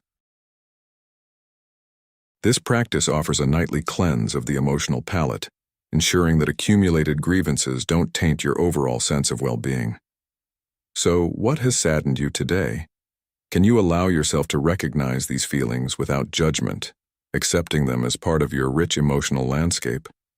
As you reflect on this tonight, remember that acknowledging sadness is not an admission of defeat, but a courageous acceptance of your true self. Each evening's reflection is an opportunity to learn from and eventually lighten the load of these emotional burdens. It's through this process that you not only come to understand yourself better, but also enhance your capacity to navigate life with emotional agility. And isn't that the ultimate goal? To move through life not unscathed, but undeterred, fully experiencing the spectrum of human emotions and emerging wiser with each passing day. 3. Who has annoyed me and how? Have you ever stopped to consider who has annoyed you today and how? It's an intriguing question because it taps into our core sensitivities, challenging us to confront our emotions rather than dismissing them. To truly understand the impact of daily annoyances, we need to embrace the courage to be sensitive. Imagine you're walking through a bustling street. Someone bumps into you spilling your coffee. It's an accident, you know, but for a moment your irritation flares. Now, think about why this moment struck a nerve. Was it just about the coffee, or was there more to your reaction? Perhaps it reminded you of other times you felt unnoticed or unimportant. Reflecting on these moments isn't about fostering resentment. It's about acknowledging your feelings and understanding their origins.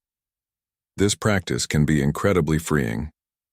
As the famous philosopher Socrates once said, An unexamined life is not worth living. By examining these daily interactions, you give weight to your feelings, which is essential for personal growth. Now let's dive deeper. Consider not only who has annoyed you, but how the situation unfolded. What exactly happened? How did it make you feel? These questions aren't trivial. They're pivotal in helping you navigate your emotional landscape. For instance, if a colleague's offhand comment made you feel undermined at work, acknowledging that feeling allows you to address it rather than letting it fester. In doing this, we follow a path of emotional archaeology, digging into the layers of our day-to-day experiences to unearth the truths about our emotional well-being. This process is akin to what we might have done as children, recounting the day's frustrations to a parent who could help us see the situation more clearly and teach us to soothe ourselves. As adults, we must learn to internalize this process, becoming both the comforting parent and the child in need of comfort. But why is this internal dialogue so critical? Because, as the saying goes, keeping your body healthy is an expression of gratitude to the whole cosmos, the trees, the clouds, everything. This quote by Thich Nhat Hanh highlights the interconnectedness of our inner well-being and our ability to live harmoniously within our environment. By addressing our annoyances and understanding them, we not only free our minds but also improve our interactions with others. Each evening, as you reflect on the day's irritations, ask yourself, what could I tell myself to regain my balance? Perhaps you remind yourself that everyone makes mistakes or that your worth isn't diminished by someone's oversight. These affirmations are your tools for restoring emotional equilibrium. This practice of nightly reflection is not just about unburdening your heart. It's about learning the art of self-compassion and emotional resilience. You begin to see patterns in what bothers you, and you learn to anticipate and mitigate these feelings before they overwhelm you. This proactive approach to emotional management can lead to a more balanced, joyful life. So, as you lay down tonight, I urge you to ponder, who has annoyed me today, and how have I dealt with it? How can this understanding help me grow? By asking these questions, you engage in a profound dialogue with yourself, one that can lead to greater self-awareness and, ultimately, deeper peace. This nightly ritual becomes a cornerstone of personal development, turning everyday annoyances into opportunities for growth and self-reflection. Let this practice be your guide to a calmer, more centered existence, where you are not only aware of your emotions, but are also adept at managing them. This is how we build a life not just of survival, but of flourishing, one thoughtful evening at a time. Thank you all for watching this video. We'd love to hear about any personal experiences or insights you've gained from our content. Can you share how the information presented has impacted your life or decision-making? If you're unsure what to comment, why not start by mentioning something that you found particularly interesting or useful? Or comment, Number 1. Your contributions not only help us improve, but also enrich the learning experience for the entire community. Let's start the conversation in the comments section below. Stay tuned because you won't want to miss what's coming up next. 4. What does my body want? Our bodies are not just vessels to carry us from one task to another. They are intricate systems that react to our mental and emotional states, manifesting unspoken feelings as physical symptoms. Consider this. Why do we often end up with a backache after a stressful week or feel our shoulders tense up during a difficult conversation? It's because much of what we feel, but don't consciously address, tends to accumulate in our bodies. Physical discomforts like tense shoulders, knotted stomachs, and fluttery hearts are often the body's way of signaling unresolved emotions. To live more harmoniously within our own skin, it's crucial to regularly drain these emotions, which have unfairly burdened our physical selves. This evening, I invite you to engage in a reflective practice that might at first seem unusual, but promises profound insights. Start by mentally scanning your body from head to toe. Ask yourself, what does each part of my body want to tell me? This isn't about conducting a medical examination, but rather tuning in to the subtle messages your body sends you. What do your shoulders want to tell you? Perhaps that you're carrying too much responsibility. What would your stomach say? Is it tied up in knots over a decision you're avoiding? What does your back need? Could it be crying out for rest or better support? And what do your legs crave? Maybe more movement or a moment to stretch and relax. It's intriguing to discover that when we pose these questions, our bodies often have very concrete answers, signaling needs that we've been ignoring or overriding. By acknowledging and addressing these needs, we can alleviate some of the physical symptoms and, more importantly, begin to resolve the underlying emotional issues. This process is not just about physical health, but about achieving a deeper harmony between mind and body. As you learn to listen to your body's whispers, you'll find that you are not only alleviating physical discomfort, but also enhancing your emotional well-being. This practice allows you to confront the hidden impacts of your day-to-day experiences and manage them in a way that promotes health and happiness. So tonight, as you settle in, remember that each question you ask your body is a step towards deeper self-understanding and better health. In the words of William James, the greatest weapon against stress is our ability to choose one thought over another. Choose to attend to your body's signals, and watch how this attentiveness transforms not just your physical state, but your overall quality of life. Embrace this nightly ritual of self-care and reflection as a pathway to a more balanced, joyful existence. Through this practice, you stand to gain not just relief from physical discomfort, but an enriched, more connected life. 5. What is still lovely despite so much that's difficult? Reflecting on what is still lovely despite life's challenges isn't just an exercise in gratitude, it's a fundamental practice of self-awareness and resilience. Consider this: the morning sunlight painting patterns on your kitchen wall, a child's innocent grip on a parent's hand at the bus stop, or the taste of a perfectly ripe fig during lunch. These instances might seem trivial, perhaps even unworthy of note in the grand scheme of things. However, when we pause to fully appreciate these details, they morph from mundane to profound, offering us a sturdy shield against despair. But why do we need to make a conscious effort to notice these lovely details?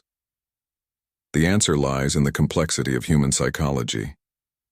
We often assume that beauty will announce itself with grandeur and force. More often than not, the lovely parts of life whisper. They require our deliberate attention to be truly appreciated. It's a strange reality.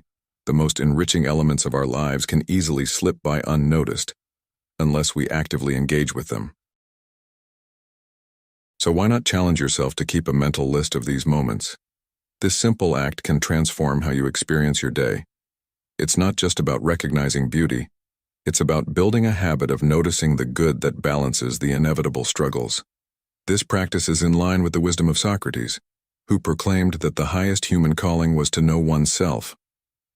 By observing and valuing the lovely aspects of our days, we engage in a form of self-discovery, peeling back layers of routine to reveal underlying joy and meaning. How often do you take the time to acknowledge what's still beautiful in your life? Can you think of 3 small lovely things from today and hold them in your mind for a moment? This exercise isn't just about feeling better in the short term. It's about cultivating a deeper, more sustained relationship with joy.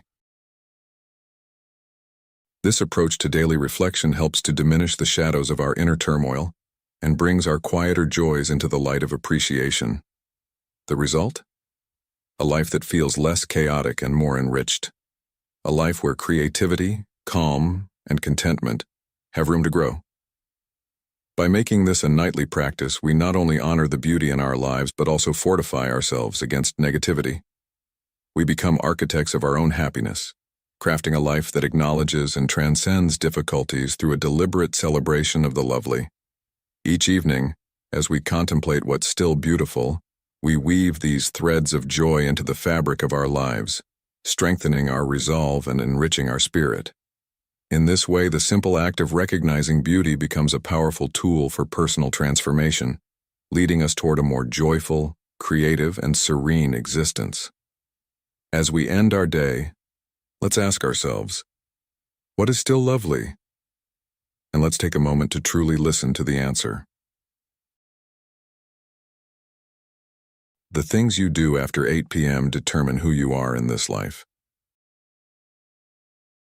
You've likely heard countless legends about extremely successful people.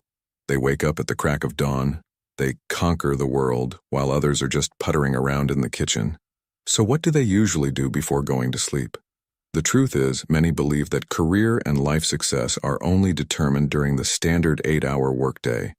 However, it's the time in the evening after work when you truly make a difference for yourself. You've likely heard countless legends about extremely successful people. They wake up at the crack of dawn, they conquer the world while others are just puttering around in the kitchen. I also try to apply the advice on what they usually do in the morning, and then I ask myself, isn't only the morning important? What about other times of the day? What do successful people usually do before going to sleep? Surely they don't sit watching TV shows until 3 a.m. and then go to sleep. So what exactly do they do?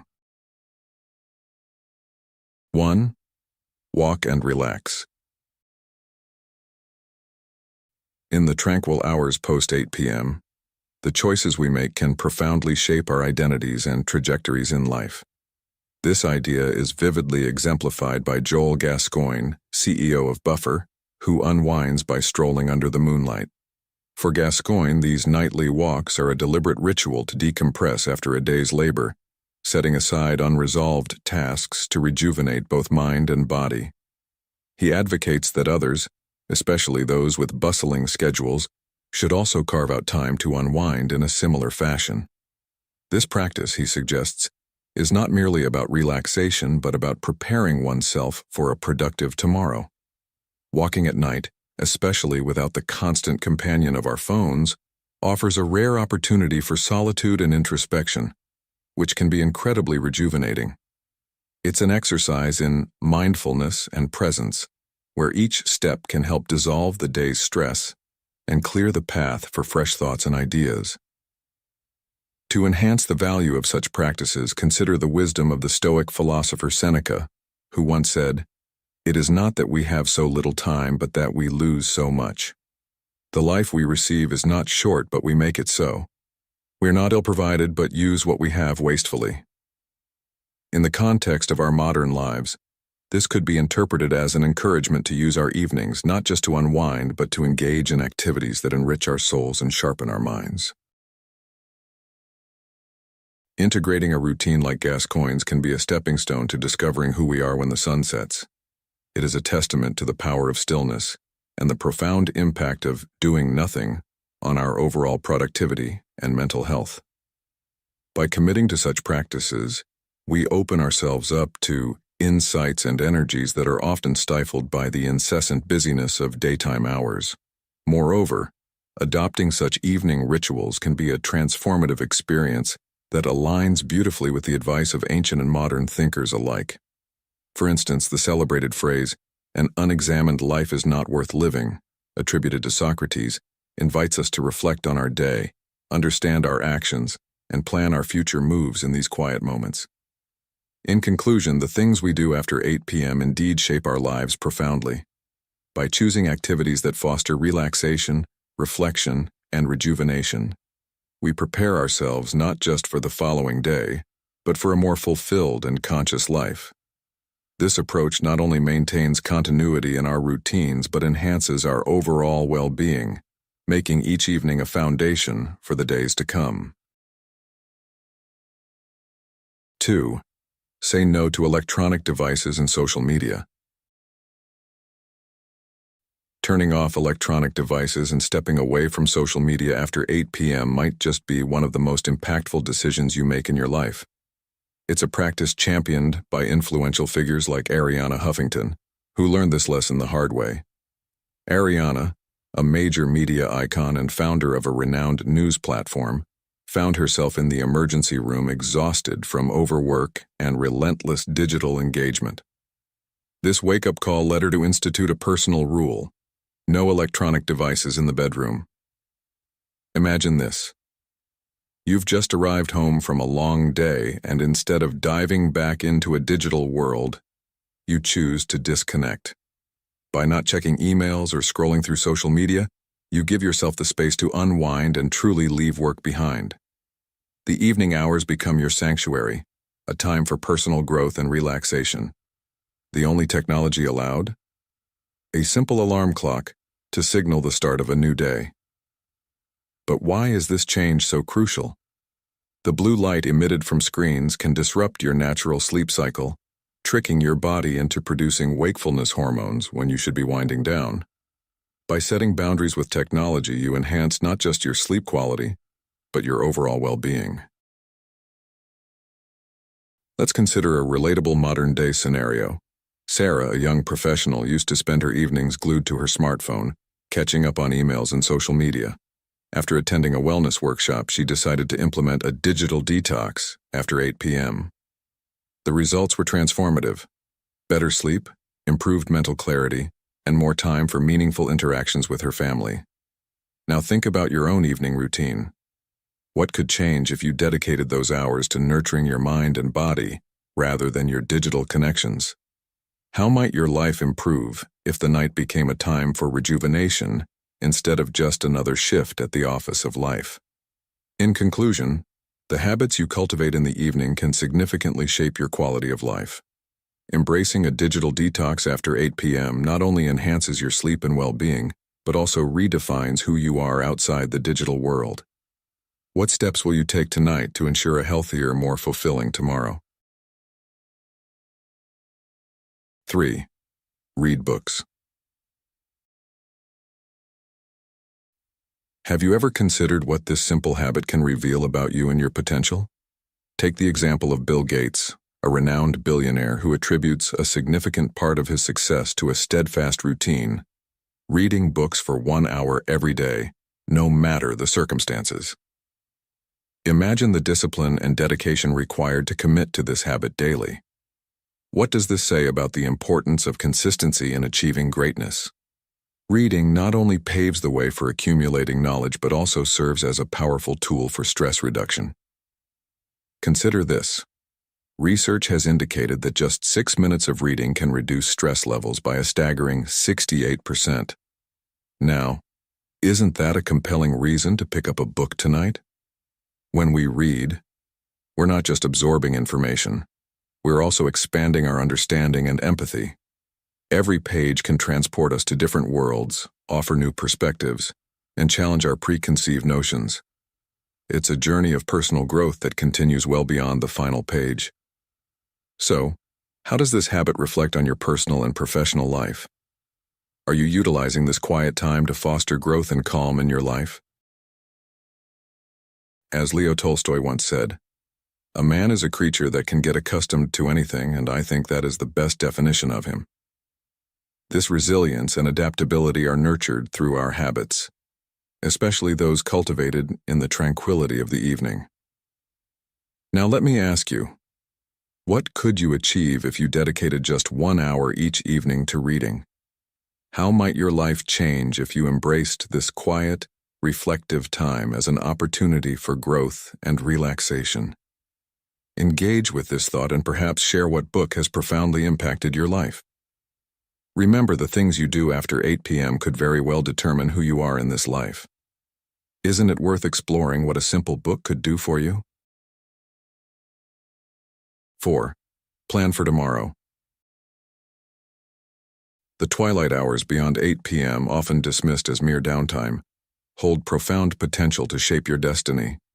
How you utilize these moments can significantly delineate the path to who you become. This narrative is not merely about routine, it's a transformative practice that crafts the essence of your life. Let us start with a potent observation. A president's day begins before dawn. This insight by Michael Lewis regarding President Obama highlights a pivotal routine. Each evening, Obama meticulously reviewed the agenda for the forthcoming day, strategically arranging and addressing the tasks at hand. This meticulous planning is not restricted to the echelons of power, but is a principle that can be applied universally. As the Stoic philosopher Seneca once said, luck is what happens when preparation meets opportunity. Embracing this philosophy, you too can master the art of preparation. By charting out your next day's activities after 8 p.m., you focus on prioritizing rather than procrastinating, ensuring that each day you are not merely running time, but are commanding it. Incorporating this practice into your life isn't just about organization. It's about setting a stage where clarity meets ambition. When you lay out tomorrow's tasks, you do more than prepare. You strategize. You convert your aspirations into tangible steps which, when consistently followed, evolve into the milestones of success. This is reminiscent of what the military strategist Sun Tzu emphasized. Every battle is won before it is fought. Thus, by planning your day the night before, you're setting up your battlefield, equipping yourself not just to face challenges, but to seize opportunities. Moreover, aligning this strategy with modern life means understanding the distractions and demands of contemporary society. In an age where information overload and constant connectivity can lead to decision fatigue, pre-planning your day provides a clear mind and a focused approach. It's a method to ensure that when others are still deciding what to tackle, you are already on your way to accomplishing it. This doesn't just apply to your professional life but extends to personal aspirations and wellness. Imagine ending your day not with idle screen time, but with a purpose-driven plan that aligns with your long-term goals. In weaving this narrative into a cohesive and engaging structure, it's crucial to relate each point fluidly, maintaining a seamless flow of thoughts and emotions that resonate with your listeners. Remember, the art of living well is much like the art of war. It is not about how loudly you battle, but how strategically you navigate the silent hours that define your triumphs. As Ralph Waldo Emerson poignantly put it, do not go where the path may lead. Go instead where there is no path and leave a trail. Embrace these evening hours as your strategic advantage, a quiet time to reflect, plan, and transcend ordinary life into a disciplined and purposeful journey. Your evenings are not just the end of the day. They are the very forge where the morrow's success is crafted. 5. Study. It might initially seem counterintuitive, but absorbing new knowledge after an exhausting day can be remarkably effective. Consider the insights of Josh Waitzkin, author of The Art of Learning, who states, "You should learn new complex concepts at the end of the day, because your subconscious will process the information and help you remember it longer while you sleep."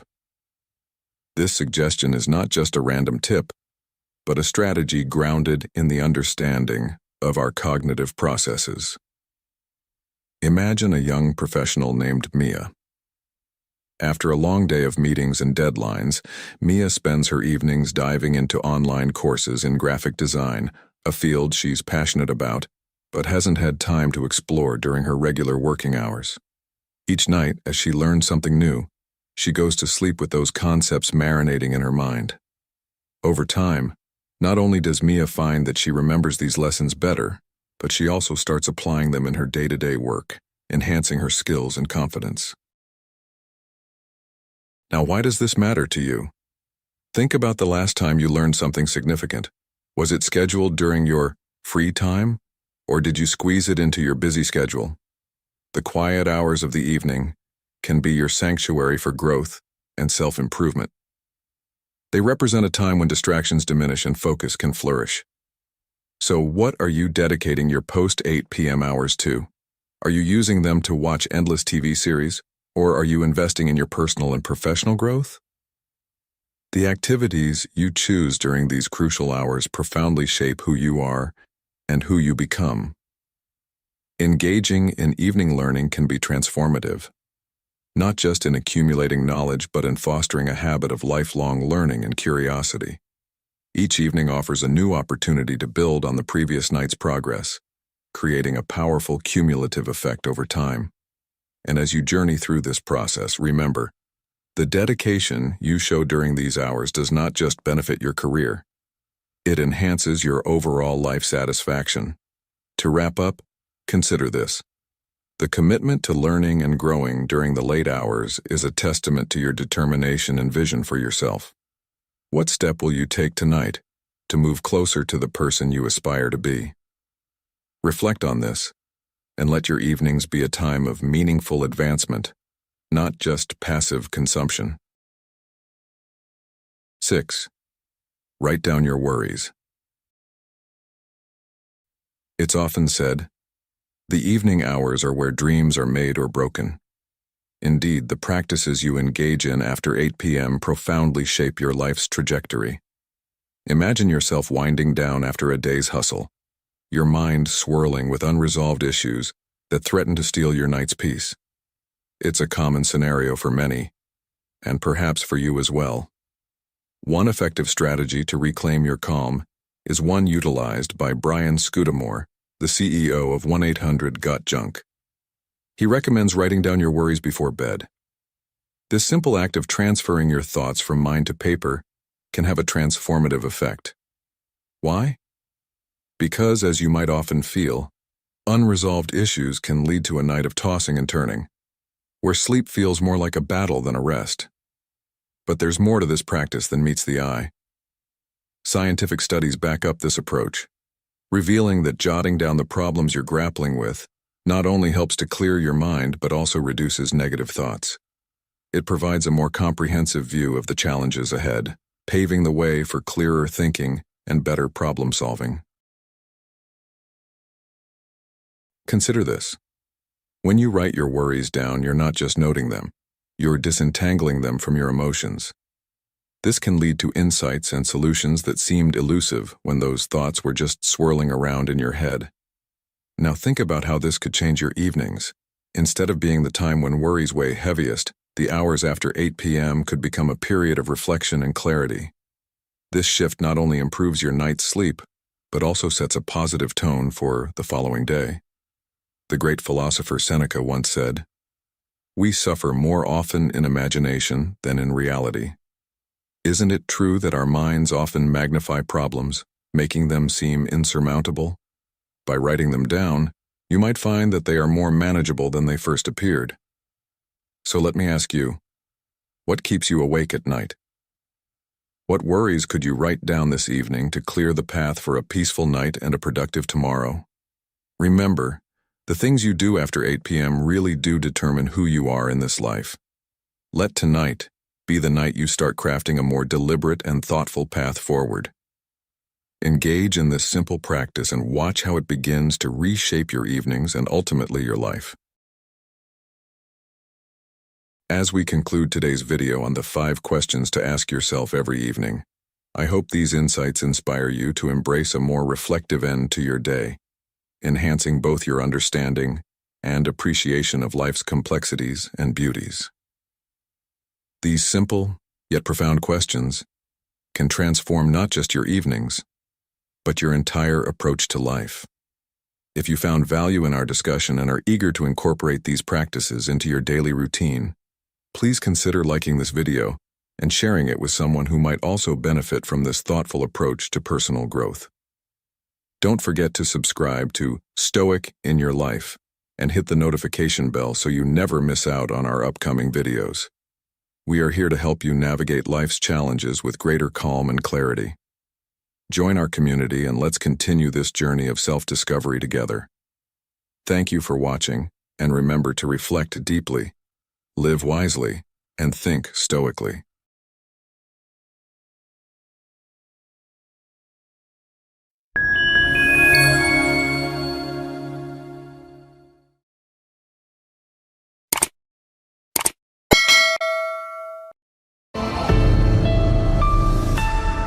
If you wish to be loved, love. Seneca. In the bustling currents of our daily lives, we often cling to connections, fearing the void that solitude might bring. Yet, there's profound strength in being missed, in stepping back to allow the space for others to value your presence truly. This video explores a key Stoic principle, embracing absence as a path to deeper connections and self-respect.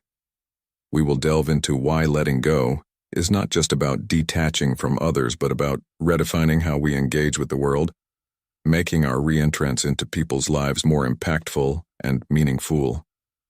This journey isn't just about finding peace in solitude. It's about crafting a presence that is valued and missed.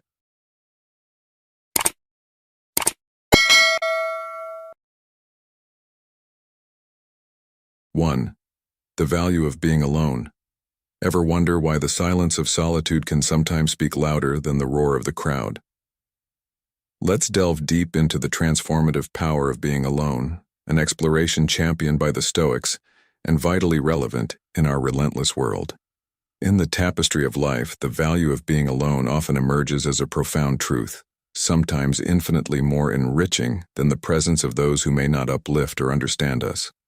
This introspective voyage encourages us to explore self-awareness and personal growth by stepping back from the daily interactions that no longer resonate with our core essence. The act of distancing oneself is not merely a separation, but a vital opportunity to gain perspective. It allows us to observe ourselves from the outside, reassessing the emotions and thoughts that weave through our existence with renewed clarity. Seneca once wisely remarked, "True happiness is to enjoy the present without anxious dependence upon the future." In this light, distancing becomes a practice of purification and introspection, helping us to appreciate the present and understand the true weight and impact of our connections and experiences. By granting ourselves the sacred space to breathe, reflect, and above all heal, we open the doors to personal renewal. This invitation to self-exploration during periods of voluntary seclusion isn't a permanent farewell to past relationships, but rather a necessary interlude, a moment to rediscover and realign with our most authentic values and aspirations. In the sanctuary of solitude, we find the freedom to engage in activities that reflect our true interests and passions, whether it's reconnecting with long-forgotten hobbies or embarking on new adventures that expand our horizons. This strategic distancing is not aimed at severing ties definitively, but offers the essential liberty to heal and evolve. Over time, this practice allows us to revisit our previous perceptions of people or situations through a new, clearer, and more detached lens, facilitating future decisions that resonate more deeply with our personal growth. Thus, time apart is not only a method to detoxify our lives from negative influences, but also a celebration of our capacity for renewal and transformation. By embracing this period of reflection and self-awareness, we commit to not only our inner peace and happiness, but to a future where each step is taken with intention, wisdom, and a lighter heart. Marcus Aurelius once stated, "You have power over your mind, not outside events. Realize this and you will find strength." Embracing solitude is thus a path to true freedom and a profound discovery of the authentic self, helping us navigate modern life with Stoic wisdom and a serene spirit. By integrating these Stoic practices into our lives, we forge a connection with an ancient philosophy that remains astonishingly relevant today, offering strategies to handle the chaos of contemporary existence with grace and resilience. This narrative of solitude, as a strategic retreat into self-awareness and growth, not only enriches our lives but also equips us with the tools to return to our social spheres revitalized, making decisions that are rooted in a deeper understanding of ourselves and our paths forward. 2. Differentiating between need and desire. In your journey through life, have you ever paused to distinguish between what you truly need and what you merely desire? This exploration goes far beyond the basics. It's a deep dive into the essence of our very existence, challenging us to reflect on the pillars that support, not just our survival but our flourishing as well. Consider the needs that are as vital as the air we breathe or the affection we cherish. These are the fundamentals that maintain the structure of our lives. They foster our emotional well-being and enable us to thrive. Desires, however, often skim the surface of our longings. Like the ever-changing waves on the sea, they promise immediate joy but rarely hold enough substance to support enduring happiness. This introspective journey invites us to wade into the deeper waters of our soul, questioning the true value of what we yearn for. Such bold self-inquiry prompts us to look past the fleeting shine of material things and to cherish the real treasures that underpin our existence.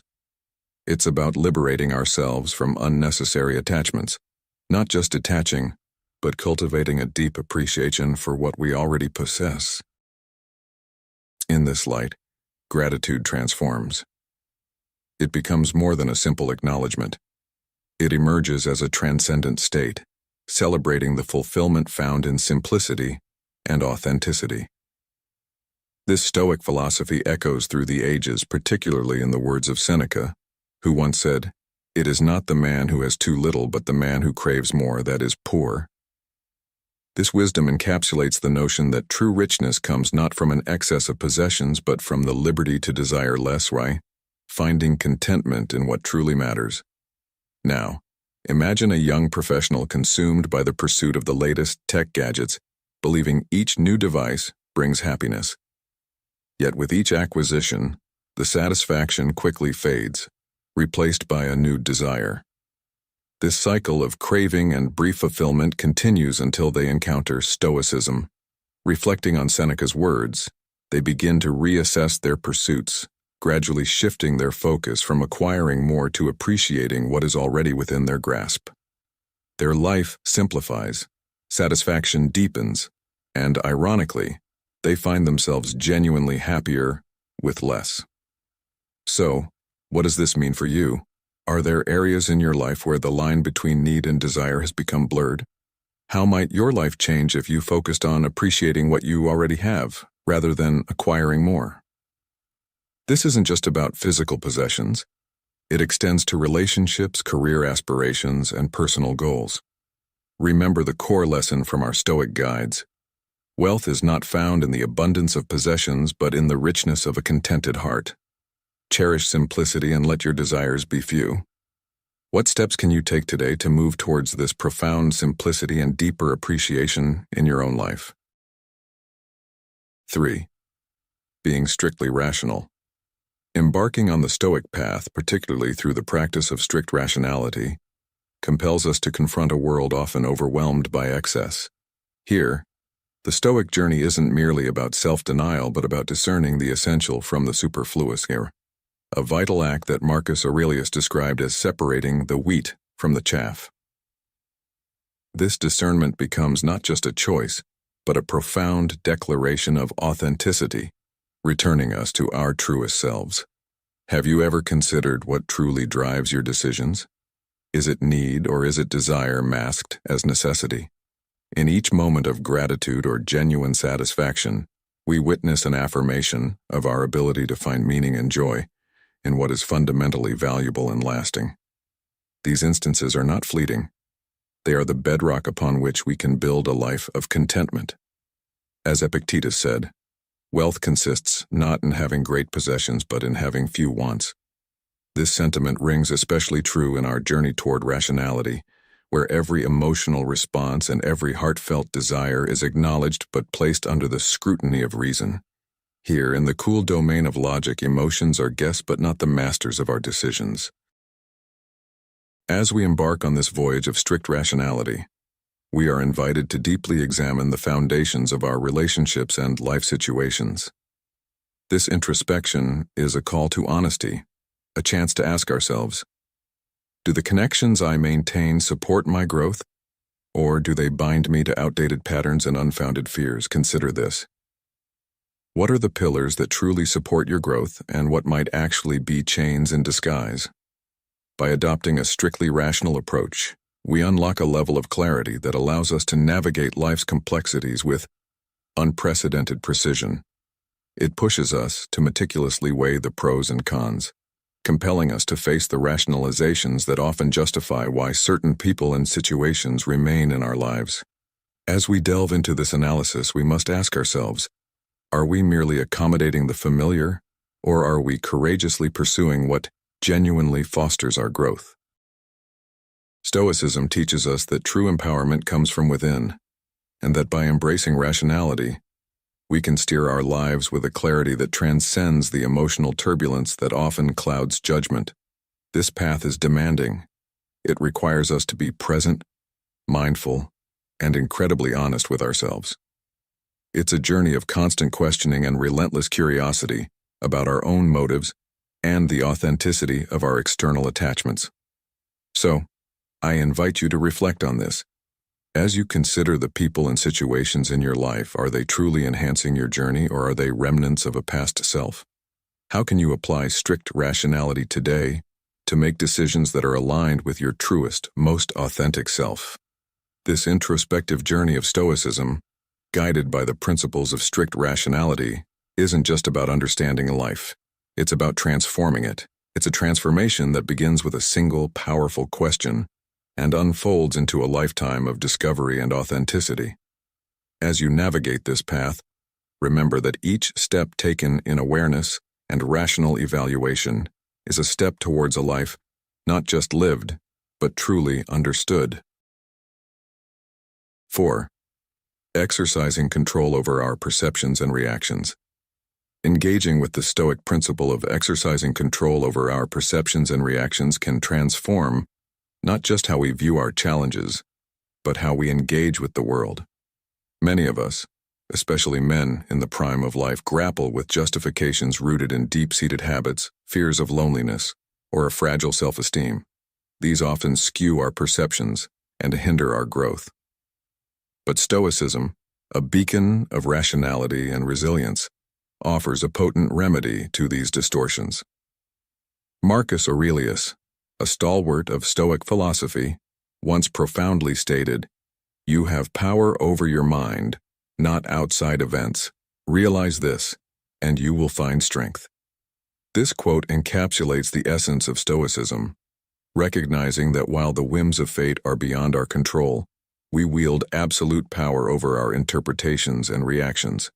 By embracing this mindset, we engage in a rigorous exercise of our rational judgment, clearing the fog that shrouds our decisions. This scrutiny illuminates our understanding of relationships and circumstances, guiding us to choices that align with our core values and life ambitions. The Stoic pursuit of rationality echoes through the ages, challenging us to maintain a strict vigil over our perceptual and emotional responses. Such discipline leads to a deeper comprehension of our interactions and the roles we play within them.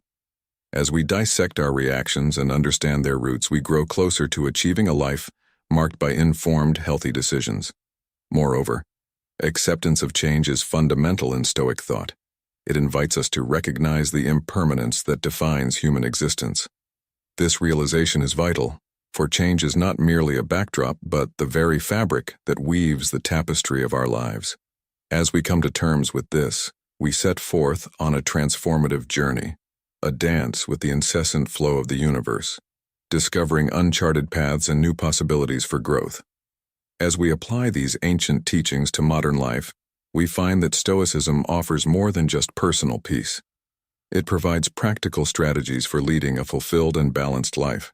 It teaches us to meet life's ebb and flow with poise and resilience, integrating timeless wisdom into the daily hustle of contemporary existence. So as you navigate through your day, remember the words of another great Stoic, Epictetus. It's not what happens to you, but how you react to it that matters. Let this guide you to make choices that not only respond to the moment, but also pave the way for future well-being. In integrating these Stoic practices, remember that each moment of awareness is a step toward mastering the art of living. By practicing Stoicism, you cultivate a mindset equipped to handle life's greatest challenges with grace, making you a beacon of strength and stability in a constantly changing world. Thus, the journey of Stoicism is not just about personal enlightenment, but about enriching the lives of others around us through our example. 5. Acceptance of change. In this fleeting world, understanding that each moment is ephemeral and that every relationship and experience is transient teaches us a profound lesson about appreciating the present. When we fully embrace people and experiences with gratitude, while they are still within reach, we acknowledge the beauty and fragility of life, an act of profound significance. This awareness is liberating, allowing us to detach from things that once seemed insurmountable. We come to see that saying goodbye is as natural as saying hello, and this acceptance molds us into enthusiastic travelers on life's journey, full of curiosity that propels us to explore new horizons. By embracing change not as an adversary but as an ally, we open doors to new possibilities, challenges, and adventures, inviting personal renewal and consciously releasing what no longer serves us. This creates space in our inner garden for new seeds of experience to be planted and cultivated. This perspective of acceptance is not about passive resignation, but about making an active choice to flow with the currents of life, recognizing that each ending is merely the precursor to a new beginning. Just as the seasons change, bringing new forms of beauty and challenges, so are we invited to renew our being, embracing change as the path to growth and self-realization. Reflect on the words of the philosopher Heraclitus. No man ever steps in the same river twice, for it's not the same river and he's not the same man. This profound statement encapsulates the essence of acceptance of change, reminding us that transformation is the only constant in our lives. By embracing this reality, we not only ease the process of detachment, but also prepare ourselves to welcome new chapters with open arms, a willing heart, and a mind vibrant with curiosity. Consider Jessica, a mid-career professional who found herself at a crossroads when her company announced a sudden merger. Instead of resisting the change, Jessica chose to see it as an opportunity for growth. She embarked on a journey to learn new skills and eventually transitioned into a role that better aligned with her passions. Her story is a testament to the power of embracing change with courage and openness, showing us that when one door closes, another opens, if only we are prepared to step through it. So how can we apply this understanding in our daily lives? How do we ensure that when we are mised, it's because we have made a significant, positive impact on those around us? Embracing change requires courage and a willingness to let go of the familiar. It invites us to live deeply, to appreciate every moment, and to leave a lasting positive imprint on the world. Let's start a conversation below. What changes are you embracing in your life right now? How are you navigating these transitions? Share your experiences and let's grow together. Remember, accepting change isn't just about adjusting to new realities. It's about transforming them into opportunities for personal renewal and growth. As we continue on our eternal journey of discovery and renewal, let the fluidity of existence inspire you to embrace impermanence with love and courage. 6. Let's focus on essential needs. This idea calls us on a profound journey of introspection and discernment, challenging us to sift through the whirlwind of desires and attachments that clutter our lives. As we embark on this path, I invite you to consider: what truly forms the foundation of a fulfilling life? Is it the relentless pursuit of fleeting pleasures, or is it something more substantial? Marcus Aurelius, a revered Stoic philosopher, once said, "Very little is needed to make a happy life. It is all within yourself and your way of thinking." This insight leads us to recognize that genuine fulfillment arises not from external acquisitions but from catering to our deepest, most fundamental needs: health, security, love, and self-esteem. These are not just components of a well-lived life. They are its very pillars. As we examine where our energy and attention go, it becomes crucial to question the substance of what often monopolizes our thoughts and efforts. Why do we give so much of ourselves to pursuits that yield little lasting satisfaction? This questioning is not just an intellectual exercise, but a call to realign our priorities towards what is genuinely vital. By shifting our focus to essential needs, we initiate a process of liberation. We begin to free ourselves from the tangles of secondary attachments that, though seductive, contribute little to our real growth and well-being. This shift isn't about renunciation for its own sake. Rather, it's about expanding our capacity to experience life in a richer, more authentic way. Imagine the mental and emotional space this realignment frees up, space that can now welcome new experiences and foster enriching relationships, those that resonate with our deepest values and truly enhance our personal fulfillment. So, how does this path toward focusing on what's essential reveal itself in your life? Think about it. Does this approach not only order your existence more effectively, but also bring you closer to true freedom? Epictetus, another pillar of Stoic thought, offered this wisdom. Freedom is the only worthy goal in life. It is won by disregarding things that lie beyond our control. Embracing this Stoic principle teaches us that genuine and lasting happiness is achieved not through the accumulation of goods or transient experiences, but through the gratification of our deepest needs.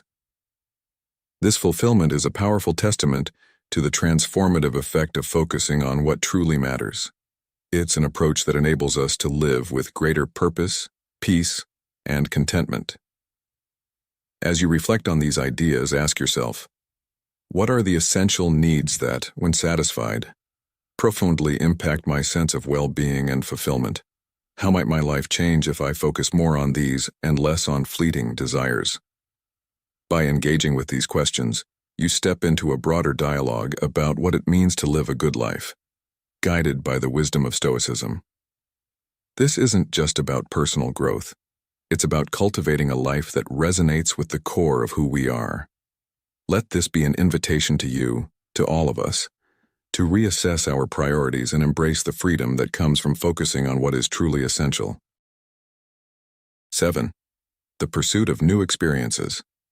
In the vast panorama of life, the pursuit of new experiences stands as a luminous beacon of adventure, compelling us to step beyond the familiar borders of our daily routines and plunge into the invigorating depths of the unknown. This vibrant call to adventure isn't merely about seeking novelty. It's an invitation to shatter the comfortable chains of habitual patterns that, though reassuring, often limit our growth and hinder the full expression of our potential. The Stoic philosopher Seneca once remarked, "It is not because things are difficult that we do not dare. It is because we do not dare that things are difficult." This wisdom resonates deeply with our theme, urging us to embrace uncertainty and novelty with open arms, understanding that each new encounter and experience harbors the potential for profound self-discovery and personal evolution. Venturing out of our comfort zones exposes us to a plethora of possibilities, learning opportunities, and transformative experiences. As we engage with diverse activities, interact with different people, and explore uncharted interests, we weave a rich tapestry of life experiences that broadens our perspectives and enriches our understanding of the world. Each new environment and every new face we meet acts as a mirror, reflecting facets of ourselves previously unseen and providing fresh lenses through which we can reevaluate our lives and past decisions. This journey is not just about detachment from outdated patterns and relationships that no longer contribute to our well-being. It is about adorning our lives with depth and richness, transforming us into resilient and adaptable individuals. These qualities are essential for gracefully navigating the unpredictable currents of change that modern life presents. Thus, the pursuit of new experiences is a profound commitment to our continual evolution. By opening ourselves to the world's vastness and diversity, we not only expand our repertoire of life experiences but also equip ourselves with the tools necessary to grow, adapt, and thrive amidst the ceaseless tides of change. In doing so, we follow the Stoic principle of living in agreement with nature, which includes our nature to seek out and adapt to new challenges and environments. As we integrate this pursuit into our daily lives, it's vital to remember the words of Marcus Aurelius, another Stoic philosopher. "The only constant in life is change." Let this be a guiding principle as we encourage ourselves and others to explore beyond the comfort zone, embracing each new challenge not just with acceptance but with enthusiasm. This approach does not merely enrich our individual lives but also collectively enhances our communities and societies, weaving a resilient human fabric capable of withstanding the ebb and flow of time and tide. Therefore, let us step forward with courage and curiosity, for in the pursuit of new experiences lies the key to unlocking our fullest potential. As we journey through life's uncharted waters, let each new experience be a stepping stone to personal greatness, a testament to our undying spirit of adventure and our relentless quest for growth. 8. Daily reflection exercise. Embark on the transformative journey of daily reflection, a practice that beckons you into the quiet depths of your soul, offering a respite from the relentless buzz of the modern world. This ritual is not merely an exercise but an invitation to a profound inner retreat, where the hustle fades into a backdrop of serene silence, filled with the echoes of self-truths and whispers of wisdom. Imagine the silence in this reflective space as a canvas, not empty but vibrant with potential, ready for you to paint with the colors of introspection and awareness. In these moments of quietude, which are far from the absence of sound, you cultivate a fertile ground for self-discovery and understanding. It's here amidst the tranquil scenery that the seeds of awareness are sown, watered by your commitment to look inward and nurtured by the honesty of your self-examination. As you engage in this daily ritual, consider yourself an artisan of the soul, weaving a cloak of consciousness with every thread of thought and emotion. Each strand is selected with care, reflecting the intricate tapestry of your personal growth. This cloak, crafted from the vibrant hues of your experiences, not only offers warmth during moments of doubt, but stands as a testament to your unique path of enlightenment and self-realization. With each passing day, this practice offers a precious opportunity to explore the still waters of your being. It's a chance to dive deep, beyond the superficial layers, to the very essence of who you are. Here, you can quiet the external chatter that too often shapes and restricts us, allowing your inner voice, a voice frequently stifled or ignored, to resonate clearly and guide you. Consider a typical day where the demands of work, social obligations, and digital notifications pull you in myriad directions. In such a world, taking time to be still can feel like a luxury, or for some, an uncomfortable challenge. Yet think of a colleague or a friend whose presence is truly missed when they are not around. Their absence is felt because they bring calm, thoughtful insights rather than just adding to the noise. Can we learn from their example? What strength or peace might we discover in ourselves if we learn to cultivate such presence? Let's ponder this. When was the last time you allowed yourself to miss your own company, to truly be with yourself, uninterrupted? This reflection is not about withdrawing from the world, but about enriching your engagement with it, ensuring that when you are present, you bring the fullness of your being to every interaction. As you continue with this practice, you will gradually uncover more about your desires, fears, and aspirations. It is a journey of becoming, of evolving through self-awareness and extending beyond the familiar confines of your daily existence. In closing, remember that the value of reflection lies not just in the act itself, but in how it shapes your life. By committing to this practice, you cultivate a presence that is both grounding and enlightening, enabling you to navigate life's chaos with stoic calm and insight. The question remains, how will you let this practice change you today? How will you ensure that the world feels your absence not because you sought to be loud, but because your quiet presence is irreplaceably profound? 9. Process of introspection. In the quiet moments of self-reflection, as we take each mindful breath and pause to consider the journey we are on, we uncover layers of our essence that often remain hidden. This introspective process isn't about seeking quick or easy answers. It's a deep commitment to understanding the true nature of our being. Marcus Aurelius, a revered Stoic philosopher, once said, "You have power over your mind, not outside events. Realize this, and you will find strength." This quote underscores the Stoic belief in the power of self-awareness and inner strength, both of which are fostered through continuous self-reflection. The courage to face the unknown within us isn't merely an act of bravery. It's a daily pursuit that gradually reveals new strengths and sometimes new vulnerabilities. The reward of this relentless pursuit is profound. As we cultivate deeper self-awareness, we empower ourselves to live with greater authenticity, purpose, and peace. However, this journey also involves the critical task of identifying and letting go of unhealthy attachments. Such attachments might appear harmless but can slowly erode our inner peace and distort our true selves. Reflecting deeply on our daily interactions, emotions, and instinctual responses allows us to discern the subtle sources of negativity or discomfort that infiltrate our lives. These are the shadows lurking in the crevices of our relationships and affections, the hidden weights that drag us down. By identifying these detrimental ties, we're invited not only to recognize their presence but also to consider the freeing impact of diminishing or eliminating these bonds from our lives. This introspective challenge isn't easy. It demands a thorough examination of ingrained beliefs, recurring behaviors, and outdated expectations that might have once been useful but now prove to be restrictive. Seneca, another monumental figure in Stoicism, taught us that freedom is the only worthy goal in life. It is won by disregarding things that lie beyond our control. Embracing this perspective, we see that defining healthy boundaries is an essential part of our personal liberation.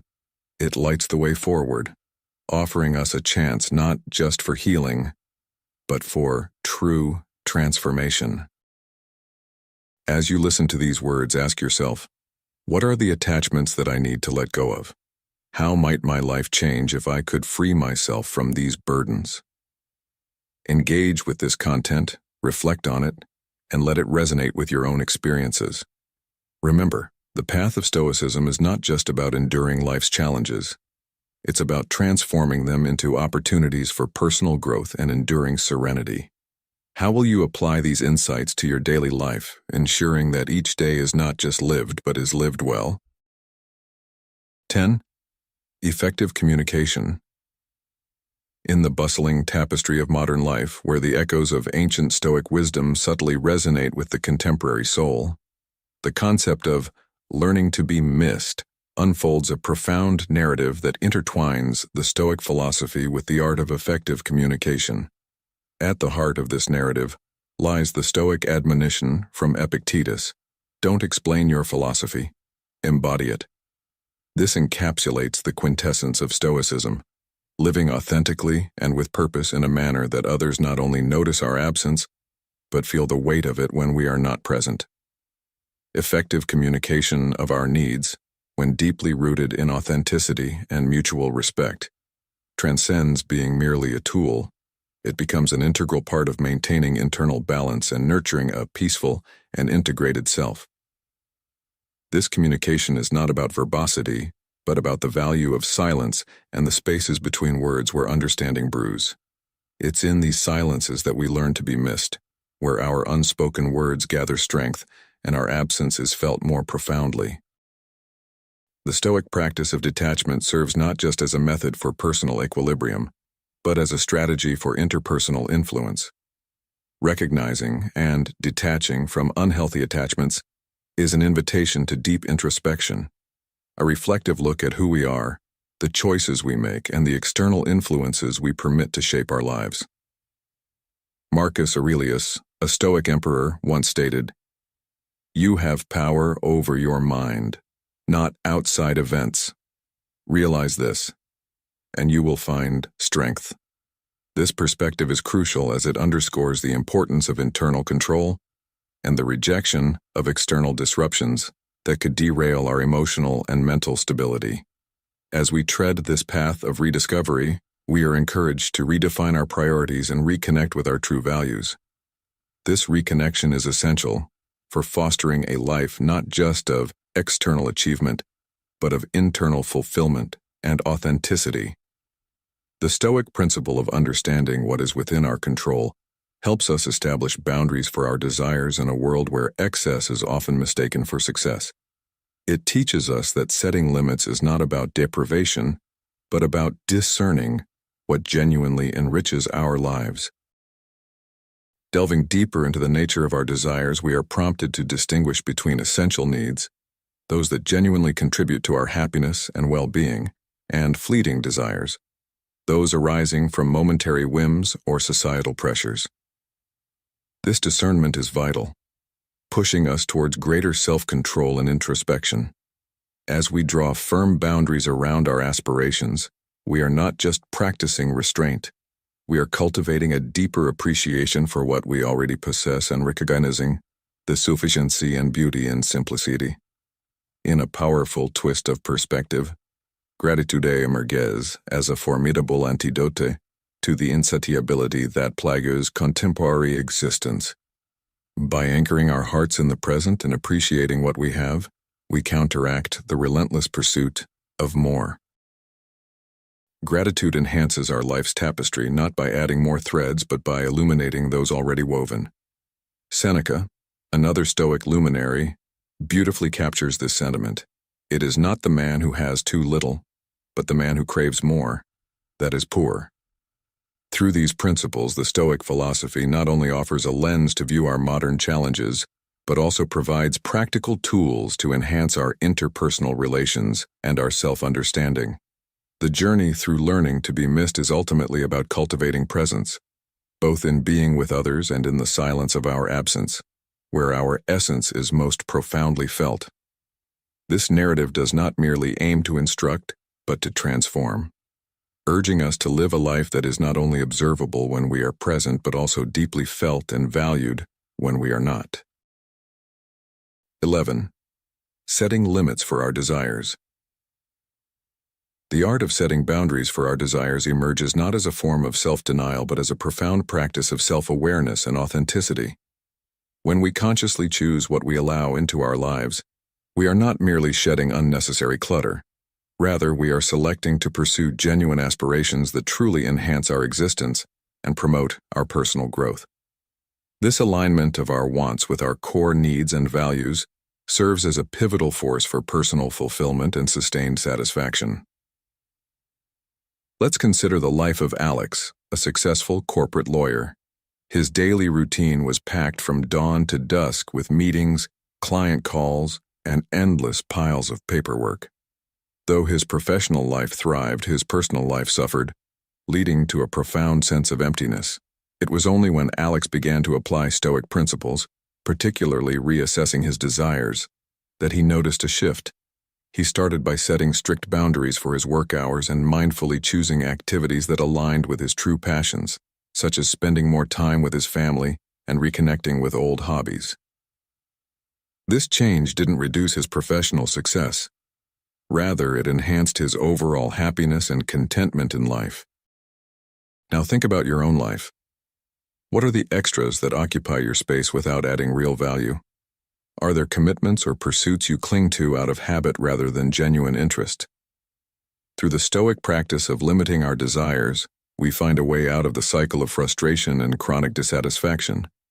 It's about guiding ourselves toward a place of contentment and peace of mind, where our energies are spent on what truly matters.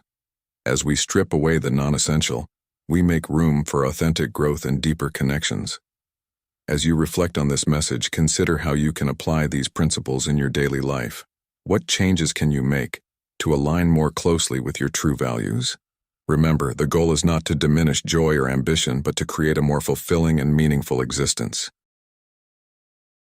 In today's video, we explored the profound wisdom of Stoicism through various facets. The value of being alone, differentiating between need and desire, being strictly rational, exercising control over our perceptions and reactions, and the acceptance of change. Each segment offered insights into cultivating a life aligned with Stoic principles, emphasizing the importance of introspection, authentic living, and personal growth. As we conclude, I encourage each of you to reflect on these teachings.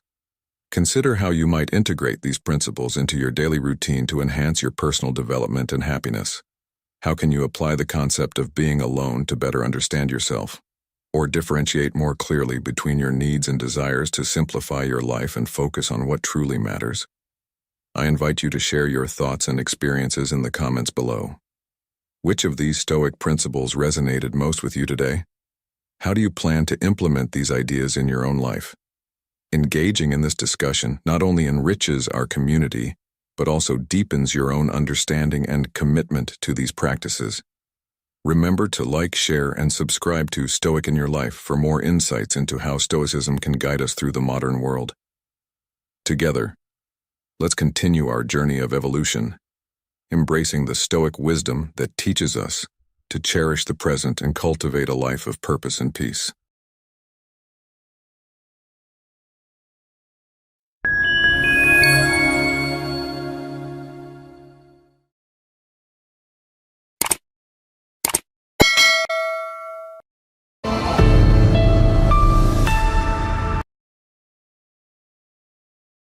You have power over your mind, not outside events. Realize this and you will find strength. Marcus Aurelius. Imagine managing tight deadlines or unsettling news with the calm of a philosopher king. Welcome to Stoic in Your Life, where today we're tapping into the Stoic wisdom of Marcus Aurelius to master modern chaos. Stoicism teaches separation of what we can control from what we can't, emphasizing self-mastery. Ever wonder how the strategic musings of a Roman emperor apply today? Join us as we explore 5 Stoic strategies to reduce worry, each inspired by Marcus Aurelius. These aren't just philosophical ideas, they're practical tools designed for daily life. By the end of this video, you'll have strategies to lessen anxiety and enhance your well-being. Join me on this journey to uncover the timeless wisdom of Stoicism and transform the way you face life's inevitable hurdles.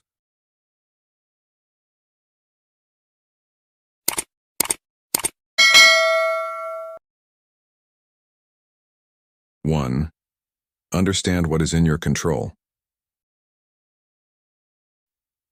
In our fast-paced, unpredictable world, the ancient philosophy of Stoicism offers timeless wisdom to help men navigate the complexities of modern life.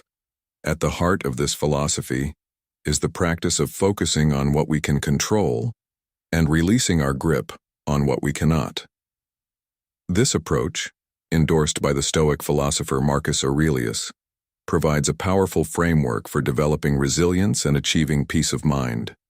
Marcus Aurelius, a Roman emperor and Stoic philosopher, eloquently summarized this concept.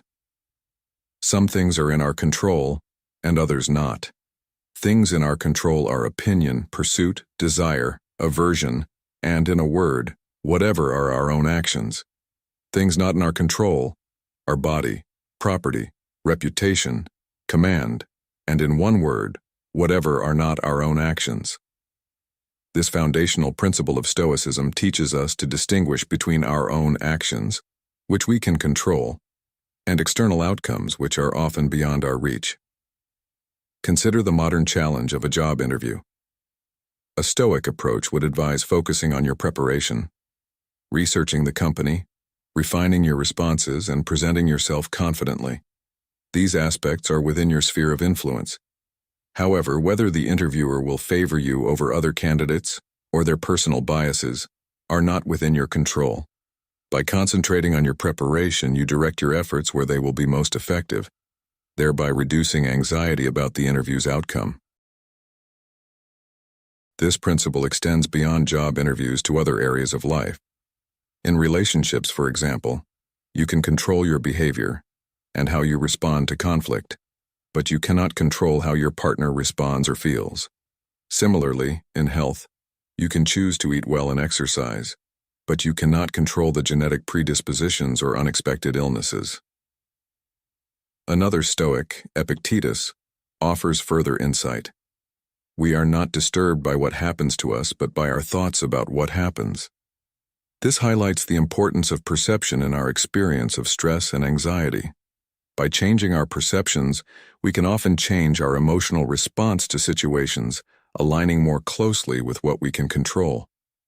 As men striving for effectiveness in our careers, stability in our personal lives, and tranquility in our mental state, the Stoic practice of focusing on what we can control is invaluable. This approach not only enhances our ability to manage personal and professional challenges, but also deepens our relationships and improves our overall well-being. In conclusion, as we face the uncertainties and stresses of modern life, let us heed the wisdom of Marcus Aurelius and the Stoics by focusing our energies on our own actions and attitudes, and by gracefully accepting what we cannot change. This shift in focus is not merely a strategy for managing difficulties, but a profound way to live a life marked by peace, effectiveness, and resilience. To truly harness the Stoic approach and thrive amidst life's uncertainties, start with a straightforward visualization. The two-column list. Label one column, what I can control, and fill it with personal aspects like your efforts, behaviors, attitudes, and responses. In the second column, titled, what I cannot control, note down factors beyond your reach such as others' actions, economic trends, and natural occurrences. This exercise does more than sort your thoughts. It empowers you to focus your energy on the facets of life where your impact is real and tangible. Regularly engaging in this practice will profoundly alter your handling of anxiety and uncertainty. You'll notice a decrease in stress levels as you come to understand that the only true sphere of your control is yourself. But this approach isn't limited to just day-to-day tasks. It extends to your broader life ambitions and everyday interactions. By focusing on what you can influence and releasing your grip on what you cannot, you not only enhance your effectiveness in achieving your objectives, but also foster a sense of inner peace and resilience amidst life's unpredictabilities. Embracing this Stoic wisdom isn't merely about managing life. It's about flourishing within it, by acknowledging where your true power resides.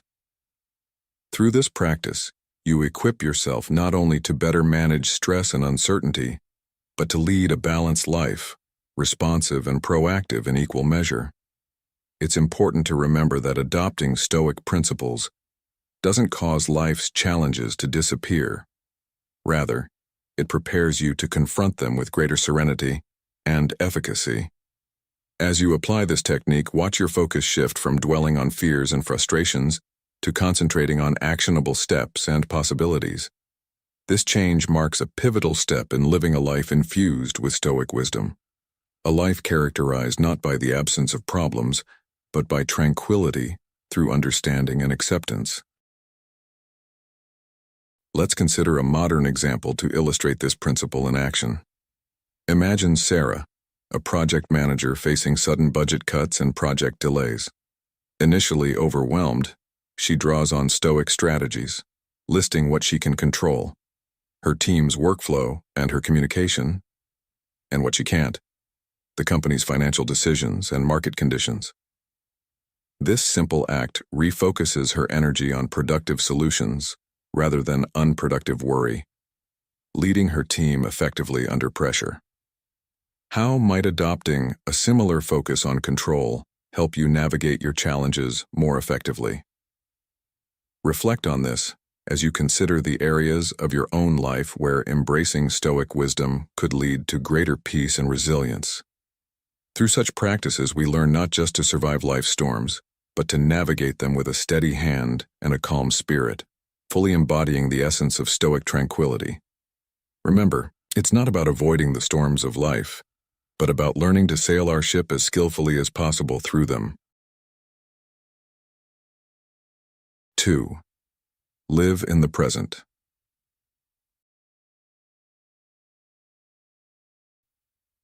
Let's dive deeper into the transformative wisdom of Marcus Aurelius, particularly his counsel on living fully in the present moment.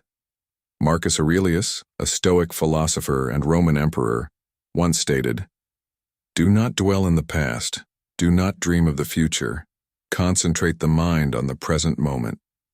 This piece of advice, simple at its core, carries the profound key to unlocking a more peaceful and effective existence. But why is this focus on the present so crucial?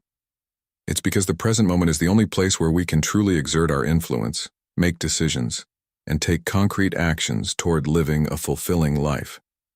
Consider the impact of lingering over past events. Often it leads to feelings of regret and sadness which can cloud our current happiness and productivity.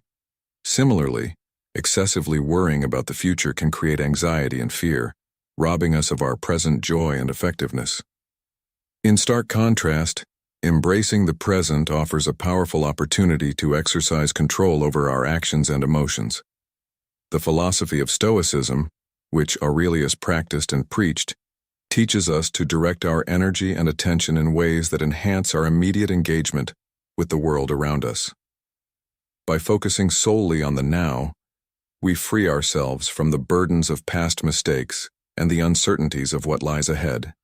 This mental shift not only improves our ability to make sound decisions, but also enhances our capacity to respond to life's challenges and enjoy its pleasures as they unfold.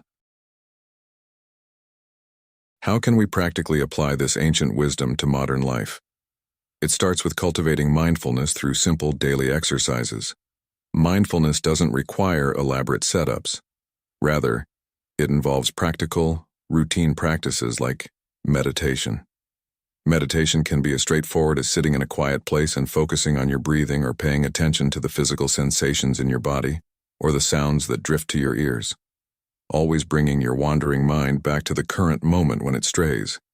Additionally, integrating the principle of living in the present can be as simple as organizing your daily tasks with intention. Begin each day by making a to-do list, but ensure it's focused solely on the tasks for that day.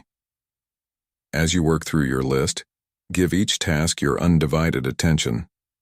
For instance, if you are working on a report, resist the urge to check your emails or think about other pending tasks. By concentrating solely on the report, you not only produce better work, but also derive a deeper sense of accomplishment and calm once it's completed. Now, let us ponder a vital question. How can you, starting today, implement Marcus Aurelius's insights into your own life? What immediate steps can you take to anchor your thoughts and actions more deeply in the present? As you consider these questions, remember that each moment holds the potential for us to live fully, act purposefully, and embrace the serenity that comes from knowing we are living in the now. Immerse yourself in the present. This timeless wisdom reverberates with clarity and urgency, as potent today as it was in the era of Marcus Aurelius.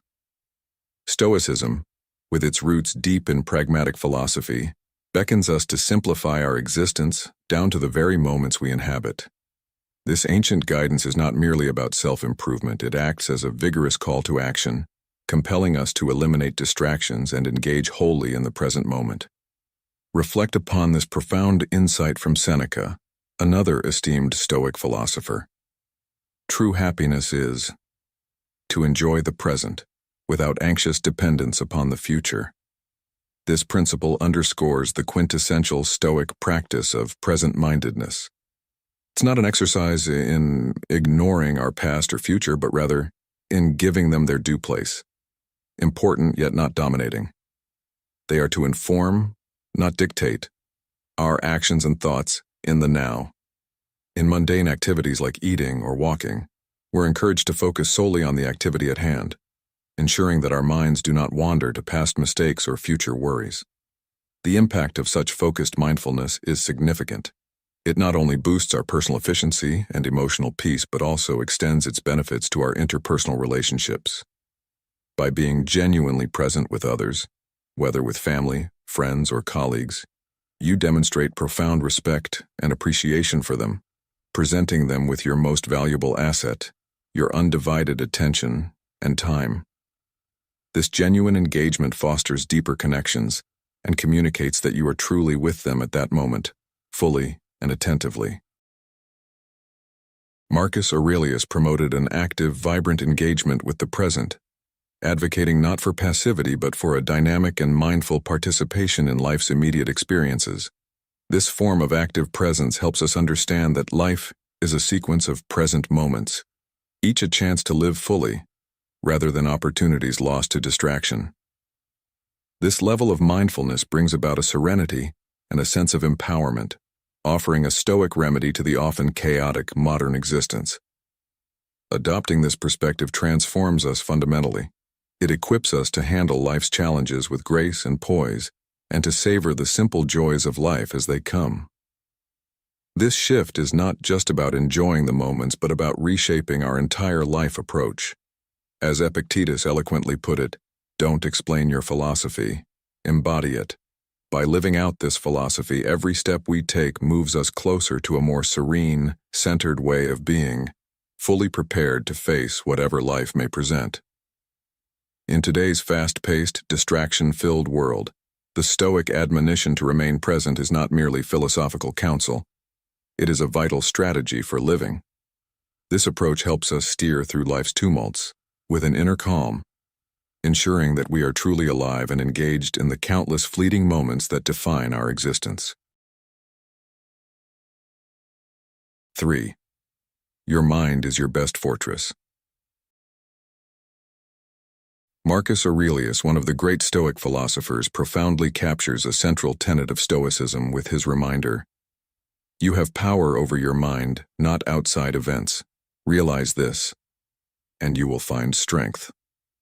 This powerful statement underpins the Stoic belief that true strength lies not in our ability to manipulate the external world, but in our capacity to master our internal responses. Envision your mind as an impregnable fortress. Within its secure walls, you exercise sovereign authority over your perceptions and reactions to what happens outside. Fully embracing this control can dramatically shift your experience of life, altering your emotional landscape and influencing your personal growth. Take, for example, a scenario that many of us face in our modern work environment: receiving critical feedback via an email. This situation is a prime opportunity to apply Stoic principles. You could interpret the criticism as a personal slight, feeling humiliated and resentful, or you could see it as valuable feedback, an opportunity to enhance your skills and professional capabilities. The perspective you choose will shape your emotional response and subsequent actions. Opting for the latter perspective fosters resilience and promotes a mindset geared toward continuous improvement, thereby transforming a potentially distressing experience into a constructive one. But why is it that we often allow external events to dictate our internal peace? It's because we occasionally lose sight of our ability to control our own interpretations. Every circumstance presents a choice in how we perceive it. This choice of perspective is powerful, influencing not only our current emotional state but also our future actions and ultimately the kind of person we become. How can you leverage this understanding to better navigate the challenges that arise in your daily life?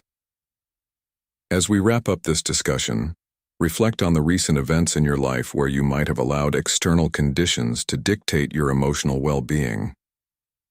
Remember, Marcus Aurelius's wisdom is not merely philosophical, but offers practical guidance for cultivating strength and tranquility.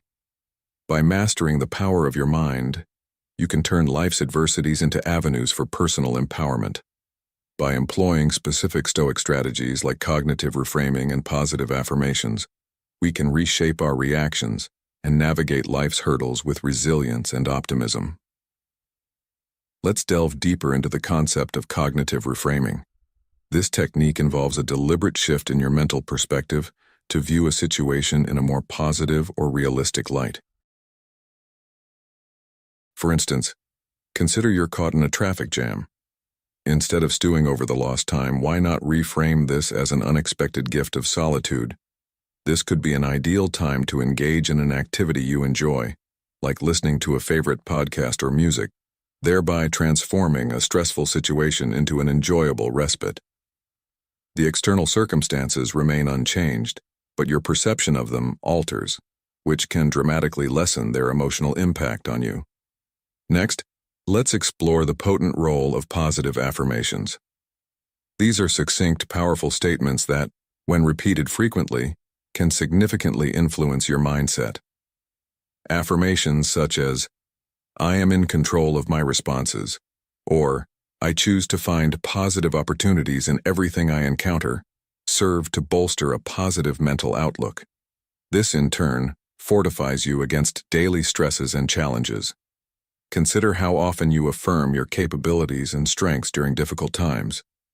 Could increasing this practice help you maintain a more consistently positive outlook? Consider a specific scenario, such as being overlooked for a promotion at work. You could respond in several ways. 1. You might see it as a personal failure. Internalize the decision as a reflection of your inadequacies, and allow that resentment and self-doubt to taint your future endeavors. 2. Alternatively, You could interpret it as an opportunity to identify areas for personal growth. Use this as a motivator to seek constructive feedback and better understand what skills or experiences you need to develop to be undeniable the next time around. 3. By employing affirmations, you could remind yourself that your value does not hinge on this single event and recognize that you have the power to excel in other areas. The external event, the missed promotion, remains constant across these scenarios, but your internal response, influenced by cognitive reframing and reinforced by affirmations, can shift dramatically. This shift enables a transformation from feeling defeated to experiencing empowered resilience. Embracing this practice is especially vital in today's unpredictable world, where external events are often beyond our control. By fortifying our mental fortresses and consciously choosing our responses, we protect our peace of mind and enhance our capacity to tackle life's complexities. The true challenge, and indeed the true power, lies in utilizing the mind's capacity to transform our perspectives into actionable assets. This makes seemingly insurmountable obstacles manageable and transforms distressing situations into sources of strength. As you reflect on these ideas, consider how you might apply these Stoic principles to your next challenging situation. Is there a recent event in your life where a change in perspective might have led to a more positive outcome? It's crucial to remember, as the Stoics taught, that it isn't the events themselves that disturb us, but rather our interpretation of them. 4. Acceptance of fate. In the serene philosophy of Marcus Aurelius, we find wisdom not only for the ancient Romans, but also for modern men navigating the complexities of life today. At the heart of his teachings, as recorded in his profound meditations, lies a potent antidote to the anxiety that plagues so many of us. Accept the things to which fate binds you, and love the people with whom fate brings you together, but do so with all your heart. This sage advice serves as more than a suggestion. It's a directive to embrace the concept of amor fati, the love of fate. This ancient idea encourages us not to merely endure life's inevitable hardships, but to welcome them with enthusiasm, recognizing each as an integral part of our journey. Amor fati challenges us to see beyond the mere acceptance of our reality. It invites us to fall in love with our life in its entirety, including the trials and tribulations, seeing each moment as a precious opportunity to experience the full spectrum of human existence. Marcus Aurelius teaches us that worry and resistance are not only futile, but are detrimental to our well-being. These emotions arise from a desire to control the uncontrollable, a battle we are bound to lose. By fully embracing our circumstances, particularly those we cannot change, we not only conserve our energy but also channel it towards endeavors where our efforts are fruitful and transformative. This philosophy does not advocate for a passive surrender to suffering or injustice, but rather promotes a proactive celebration of life as it unfolds. It is in this acceptance where true empowerment lies. By acknowledging and aligning with the inevitable, we free ourselves from the shackles of needless worry and open up pathways to peace and resilience.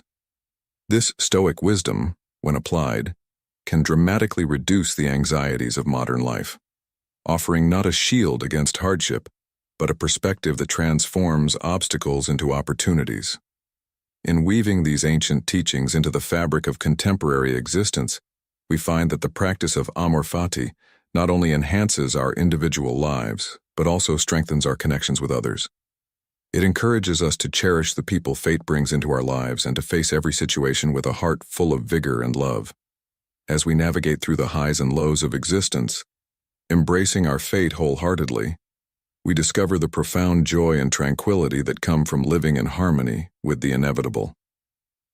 This Stoic path, illuminated by the likes of Marcus Aurelius, holds timeless relevance, providing a robust framework for facing the uncertainties of modern life with grace and fortitude. To cultivate a deeper appreciation and acceptance of life's ups and downs, Journaling stands out as an effective method. This practice allows us to process our experiences, reflect deeply, and adjust our mindset. When facing a difficult event, for instance, you can begin by writing down every detail of the experience. What happened? How did you feel physically and emotionally? This step is crucial because it allows you to observe the situation objectively and identify your initial reactions without judgment. Next, consider how your resistance to accepting the event may have added to your distress. Ask yourself, how can I look at this event differently? Could this challenge be redirecting my path toward something unexpected, yet beneficial? What lessons does this experience teach me, and how does it contribute to my growth? This reflection can open your eyes to new possibilities and silver linings, no matter how hidden they seem initially. For example, if you faced a rejection or a missed opportunity, such as not getting a promotion, journaling about it might reveal how this setback is actually an opportunity to evaluate your career goals.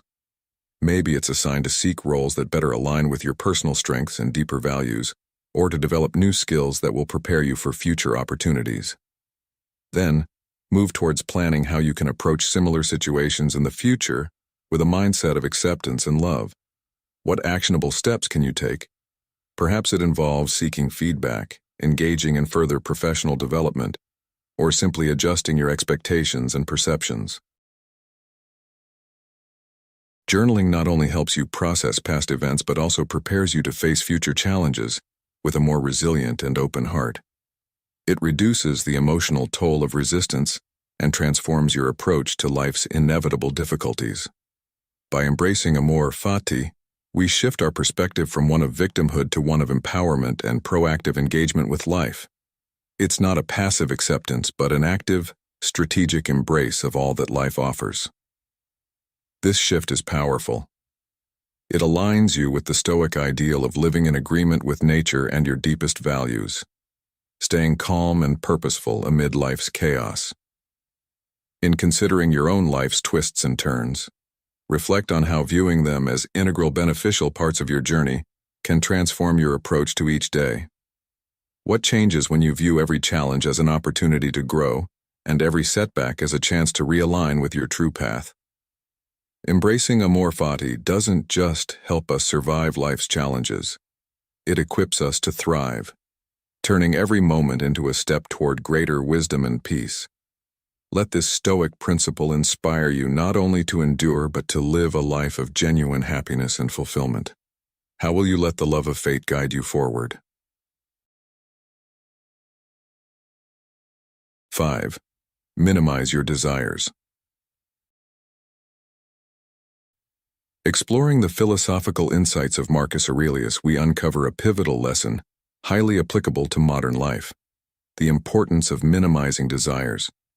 Marcus Aurelius himself contemplates this pathway to tranquility, instructing us with the profound advice: if you seek tranquility, do less, or, more accurately, do what's essential, what the reason of a social being requires, and in the requisite way. This guidance extends beyond simple efficiency. It encapsulates a philosophical strategy crucial for managing desires and reducing complexity in our daily existence. By concentrating our efforts on what is fundamentally essential, we can significantly alleviate the burdens, both tangible and intangible, that weigh us down, sharpening our focus on what truly matters. This process of minimizing desires isn't about imposing self-deprivation. Rather, it is about fine-tuning our focus to align more closely with our genuine needs, moving away from the superficial wants that often serve only to distract and detract from our true happiness. This approach resonates deeply with the Stoic belief that virtue is the sole ingredient necessary for happiness. By training ourselves to desire less, the possessions we retain and the objectives we pursue gain heightened significance, each becoming more rewarding and fulfilling. This makes each aspect of life feel more valuable, enhancing the overall satisfaction derived from simpler, more focused living. Clearing our lives of non-essential desires creates room for engaging in meaningful pursuits that promote genuine satisfaction and peace. This process of simplification means identifying and committing to core activities and responsibilities that resonate deeply with our personal and professional values. This enables us to dedicate ourselves more completely to these pursuits, allowing us to perform them with greater effectiveness and enjoyment. Consider, for instance, a professional whose role demands substantial creative thought. By consciously freeing their agenda to allow blocks of uninterrupted time for deep, reflective work, not only are the outcomes likely to improve, but the process itself becomes significantly more fulfilling. The practice of minimizing desires, particularly those that are material or superficial in nature, has a profound effect on our mental and emotional well-being. These types of desires often trap us in a relentless cycle of endless yearning that no achievement can fully satisfy. Each unmet desire then morphs into a source of anxiety and disappointment. Yet when we consciously choose to scale down these desires, we diminish the emotional stakes attached to our daily experiences and grow more resilient against life's inevitable disruptions and setbacks. Reflecting on this, one should consider, how can you incorporate Aurelius's wisdom into your own life to declutter your mental and physical space and focus on what is genuinely essential for your personal and professional fulfillment? Adopting this Stoic method not only helps reduce stress but also significantly enhances the quality of life, inviting a serene and content state of being that benefits both the individual and their community. The fewer desires we have, the fewer opportunities for worry to take root. To creating a minimalist schedule involves several steps. The first step towards embracing this Stoic principle is to define what truly matters in your life. This could be your family, career, health, or personal development. Understanding that not everything can hold equal importance is crucial in focusing your energies on what genuinely enriches your life.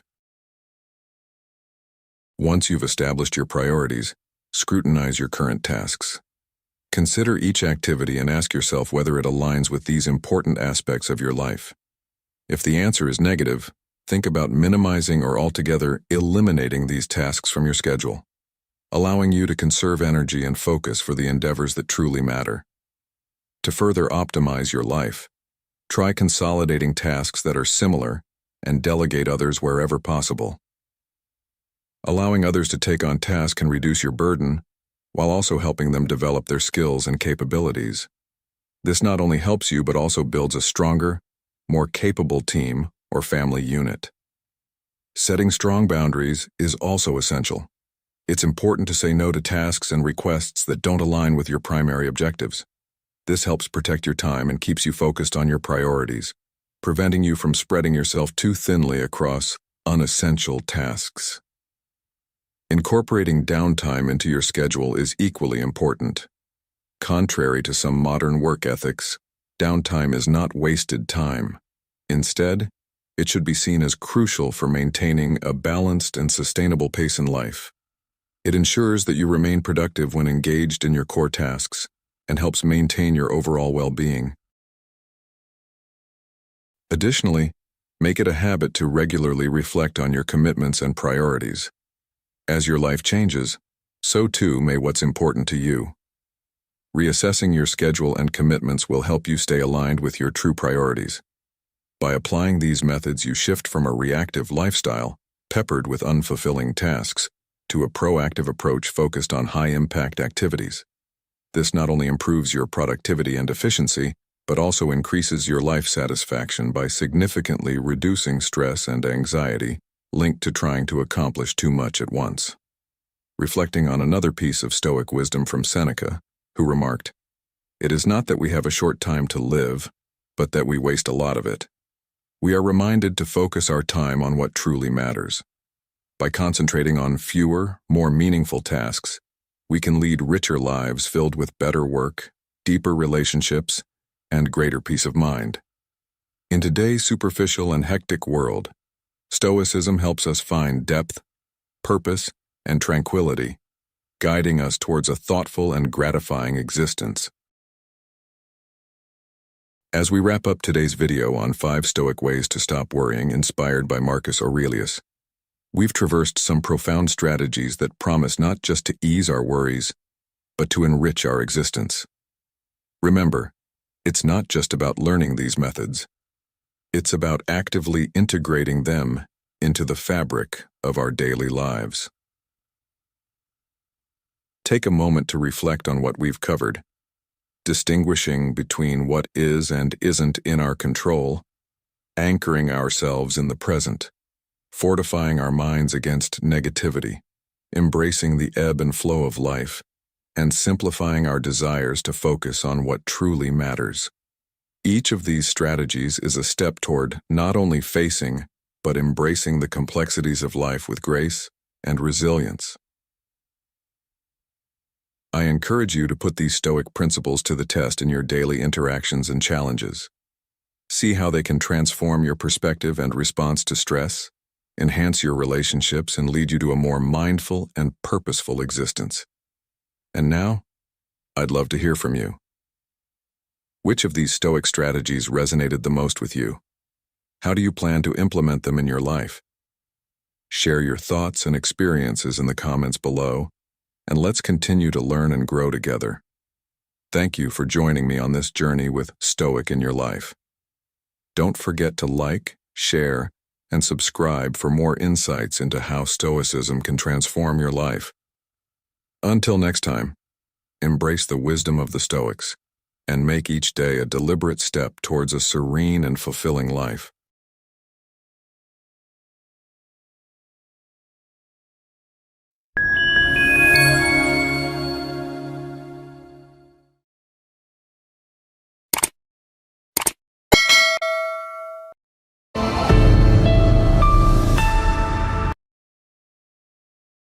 Ten interesting psychological facts about quiet people, Stoicism.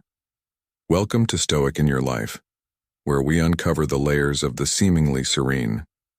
Today, we draw inspiration from Marcus Aurelius, who once said, "Nowhere can man find a quieter or more untroubled retreat than in his own soul." But what about those who naturally embody this tranquility? Have you ever noticed the quiet individual in the room, poised and observing, a world unto themselves amid our daily chaos? Stay with us as we unveil the quiet power and the profound richness of a life lived introspectively. Let's begin this journey and discover the extraordinary qualities of quiet people, a true testament to the power of silence and the depth of a contemplative life.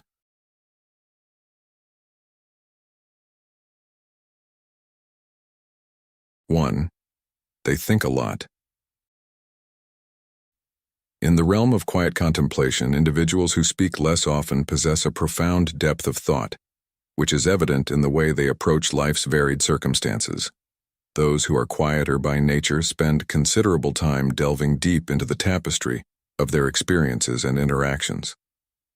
This thoughtful disposition is not merely a personality trait, but a deliberate choice to process information meticulously, reflecting a Stoic principle that encourages us to listen and observe more than we speak. Stoicism, an ancient philosophy still profoundly relevant today, teaches the value of introspection, a hallmark of the quiet individual. Seneca, a Stoic philosopher, once said, "We are more often frightened than hurt, and we suffer more in imagination than in reality." This insight aligns closely with the psychological profile of quiet people, who often navigate through life's complexities with a thoughtful reserve, analyzing every angle before forming judgments or making decisions. Their capacity to reflect deeply before acting ensures that their contributions, though less frequent, are invariably significant and well considered. Furthermore, quiet people often exhibit a level of empathy and understanding that is rare. Their introspective nature equips them with the ability to not just listen but to truly hear and comprehend the perspectives of others. This can lead to stronger, more meaningful relationships and a compassionate approach to interactions. It is a modern-day application of the Stoic belief in the interconnectedness of all people and the importance of understanding over responding. By channeling their inner reflections and thoughtful analyses, quiet individuals can offer insights that are both profound and impactful. Their approach to life's challenges is reminiscent of the Stoic practice of reflection, emphasizing the significance of internal dialogue and measured responses. As we navigate the complexities of modern existence, adopting some of these quiet, stoic practices can enhance our decision-making processes and lead to a more harmonious life. In an era where the noise of the external world often overwhelms, the quiet person's approach to life offers a refreshing respite. It is a testament to the enduring wisdom of Stoicism and its relevance in our contemporary lives. Embracing this quieter, more reflective approach can not only improve personal well-being but also enrich our interactions with others, offering a deeper understanding and appreciation of the world around us. To encapsulate, while quiet people may not dominate conversations, their introspective nature fosters a deep-seated wisdom and an empathetic approach to life that are both invaluable. As Marcus Aurelius aptly put it, everything we hear is an opinion, not a fact. Everything we see is a perspective, not the truth. In recognizing and valuing the quiet contemplation of those around us, we may find profound insights and unwavering tranquility that resonate deeply in our ceaselessly bustling lives. 2. They are not necessarily shy. Contrary to popular belief, quietness should not be mistaken for shyness. Quiet individuals often engage in observing and listening rather than jumping into every conversation.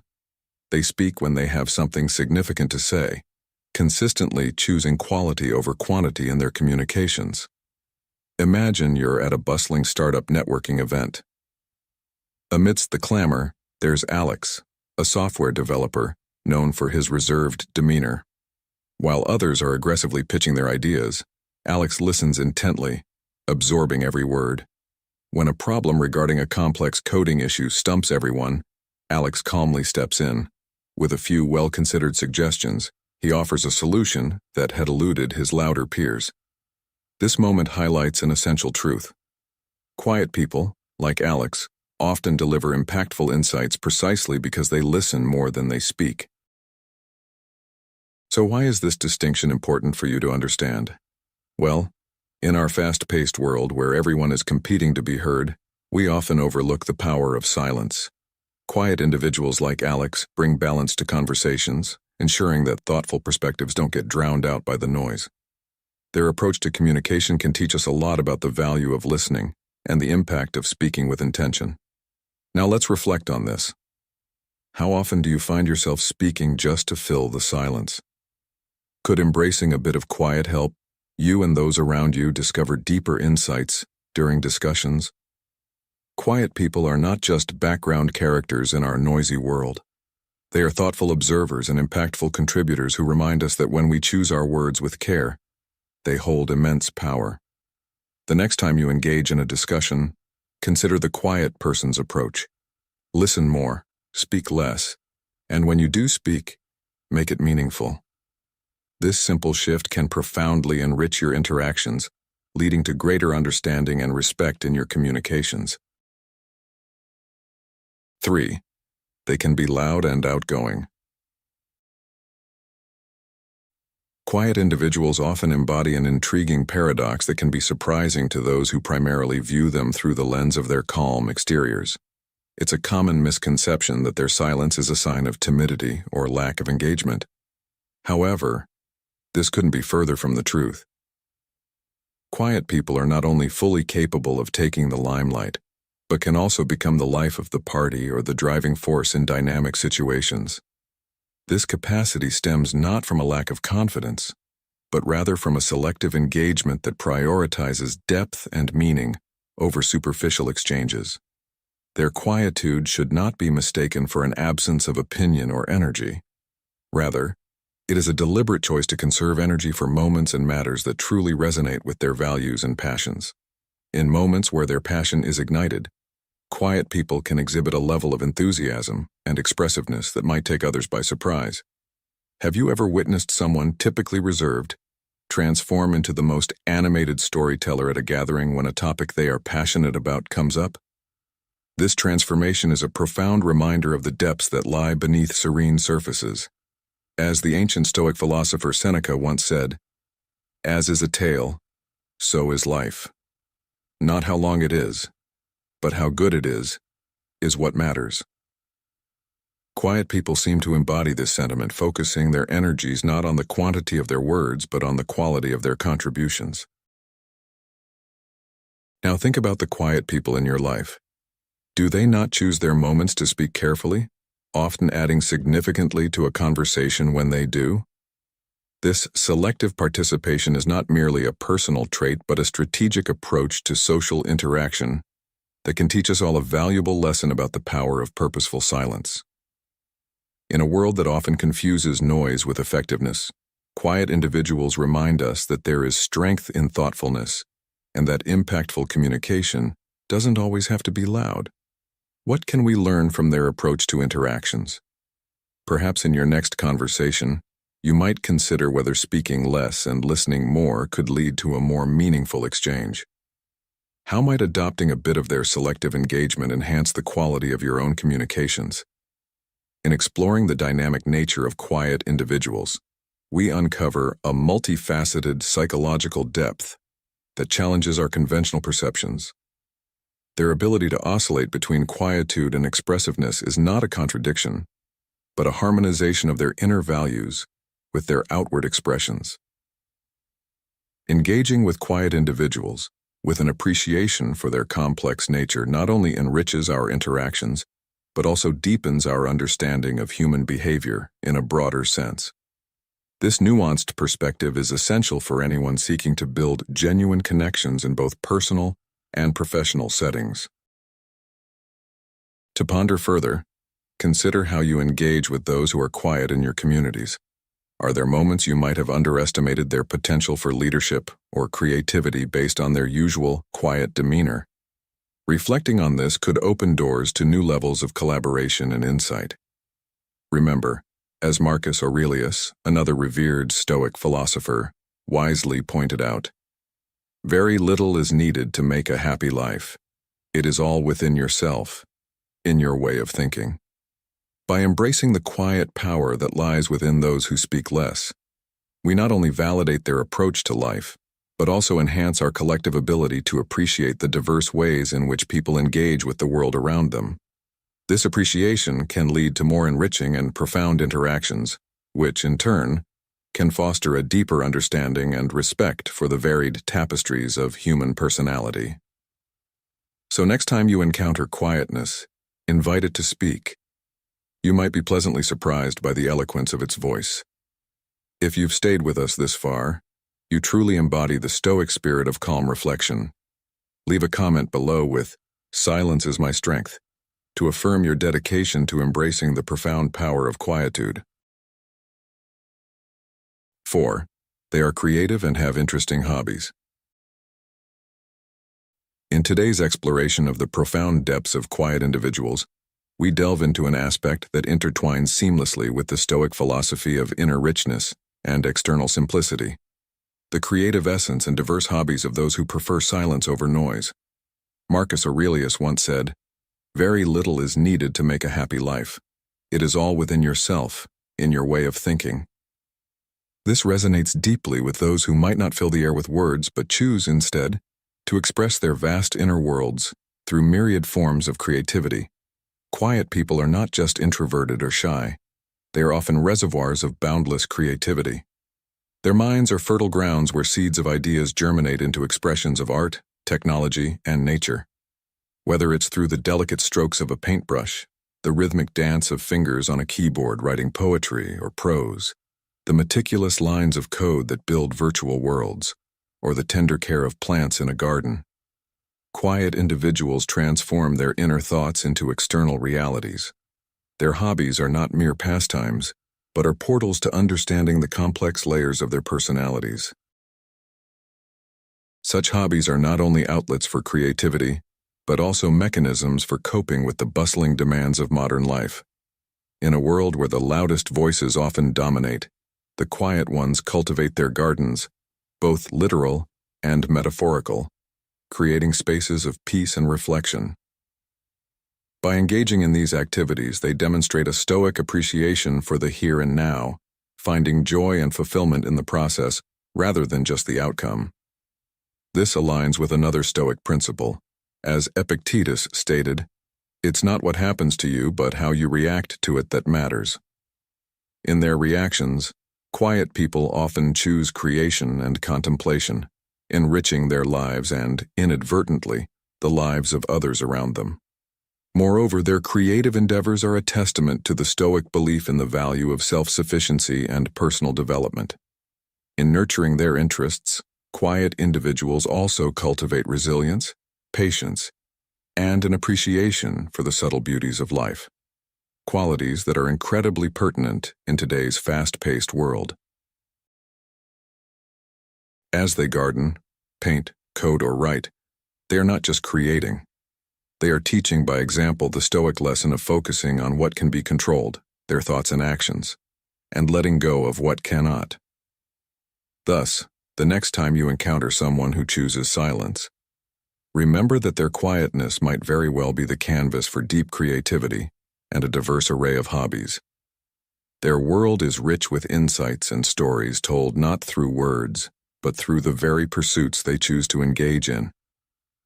As we navigate our noisy, demanding lives, we can learn much from their approach to life, seeing in their quiet an invitation to pause, reflect, and maybe even explore our own potential for creativity. In sum, embracing the quiet and the creativity it often harbors is not just about acknowledging these traits in others, but about integrating these principles into our own lives. It's a call to action, to slow down, to create, to cultivate hobbies that not only fill our time but also enrich our souls. 5. They are great at observing others. Quiet individuals possess an exceptional talent for observation. By choosing to speak less and listen more, they frequently capture nuances and details that might escape others. This ability extends beyond mere attention to detail. It's about perceiving the subtleties of nonverbal communication, which empowers them to read people and situations with remarkable accuracy. Have you ever found yourself in a situation where, without saying a word, someone seemed to understand exactly what was happening around them? Let me share a story that illustrates this beautifully. Imagine Sarah, a software developer who works in a bustling office known for its fast-paced environment. Unlike her more outspoken colleagues, Sarah is reserved and tends to keep her insights to herself. During one critical team meeting where a heated debate about the direction of a new project was taking place, Sarah noticed something. While others were busy arguing, she observed the project manager's growing frustration, not through his words, but through his subtle body language, the tensing of his jaw, the quick glances at the clock, the way his pen tapped steadily on his notepad. With this understanding, Sarah waited for the right moment, then spoke up succinctly about a compromise that addressed the project manager's concerns while incorporating her team's ideas. Her intervention was so timely and adept that it not only resolved the debate, but also earned her the respect of her team and a nod of appreciation from her project manager. Why do you think Sarah's quiet observation led to such a successful outcome? It's because quiet people like her are often able to catch the underlying currents of a conversation or a meeting, which can be crucial in understanding and addressing the real issues at hand. This ability to observe and interpret nonverbal cues is a powerful skill in any personal or professional setting. As we continue to explore the depths of quiet individuals' psychological landscape, remember that their observational prowess is not merely a passive trait, but a form of active engagement. They are not just listeners. They are silent analysts of the human condition. So what can we learn from quiet people like Sarah? Their approach teaches us the value of pause and presence. In a world that often prioritizes noise over substance, choosing to observe before we engage can lead to deeper understanding and more meaningful interactions. This lesson is invaluable, reminding us that sometimes the most impactful communication doesn't come from what we say, but from what we observe and how we respond to it. As you move through your day, consider what you might learn if you took a moment to observe quietly before jumping into the fray. What details are you missing that could potentially change your perspective or decision? 6. They are often intelligent. Quiet individuals frequently demonstrate remarkable intelligence, a characteristic that may not always be immediately obvious to the casual observer. Have you ever noticed how some of the most thoughtful and insightful people in a room are also the quietest? This is no coincidence. Quiet people tend to engage in deep thinking, leveraging their observational skills and natural curiosity to create a fertile ground for learning and intellectual expansion. They aren't merely sitting in silence, rather, they are actively absorbing the world around them, processing information in a way that often leads to innovation and profound understanding. Now, consider the words of the ancient philosopher Plato, who famously stated, "Wise men speak because they have something to say, fools because they have to say something." This quote underscores the thoughtful nature of quiet individuals who choose their words with care, speaking only when they feel it will add value to the conversation. This deliberate and discerning approach to communication is a hallmark of their intelligence. Moreover, quiet people often excel in observing and understanding the nuances and complexities of human behavior and the environment around them. This capacity for deep observation allows them to gather insights and knowledge that others might overlook. They're not just passive participants in their environments. They're active learners, constantly drawing connections and coming up with new ideas based on their observations. Have you ever wondered how this tendency to be observant and thoughtful can impact one's ability to learn and innovate? Quiet individuals often use their time of silence to reflect on problems and develop solutions that are both creative and effective, thereby contributing uniquely to discussions and projects when they choose to speak up. This ability to reflect and innovate in silence aligns closely with the principles of Stoicism, which teaches the value of introspection and the importance of controlling one's reactions rather than being controlled by external events. Stoicism encourages embracing challenges with a calm and steady mind, qualities that are naturally embodied by many quiet individuals. They show us that there is strength in stillness and power in quietude. So, I ask you, how often do you take a moment to appreciate the quiet thinkers in your life? How might their silent contemplation be benefiting not just their own personal growth, but also contributing to a broader understanding and innovation in your shared environments? If you've journeyed with us through these enlightening psychological insights about quiet people, you're embracing the wisdom of stillness. Drop a comment with silent strength to show your connection with the serene power of Stoicism. Stay tuned. More profound wisdom awaits. 7. They don't like gossip and believe it's a waste of time. Quiet individuals often find themselves distanced from the hum of idle gossip, seeing it not merely as a benign pastime, but as a significant diversion from meaningful engagement. For them, gossip is more than just a trivial waste of time. It's a drain on their mental energy that could otherwise be invested in enriching dialogues. Instead of partaking in what they see as needless chatter, they gravitate towards conversations that illuminate, challenge, and expand their worldviews.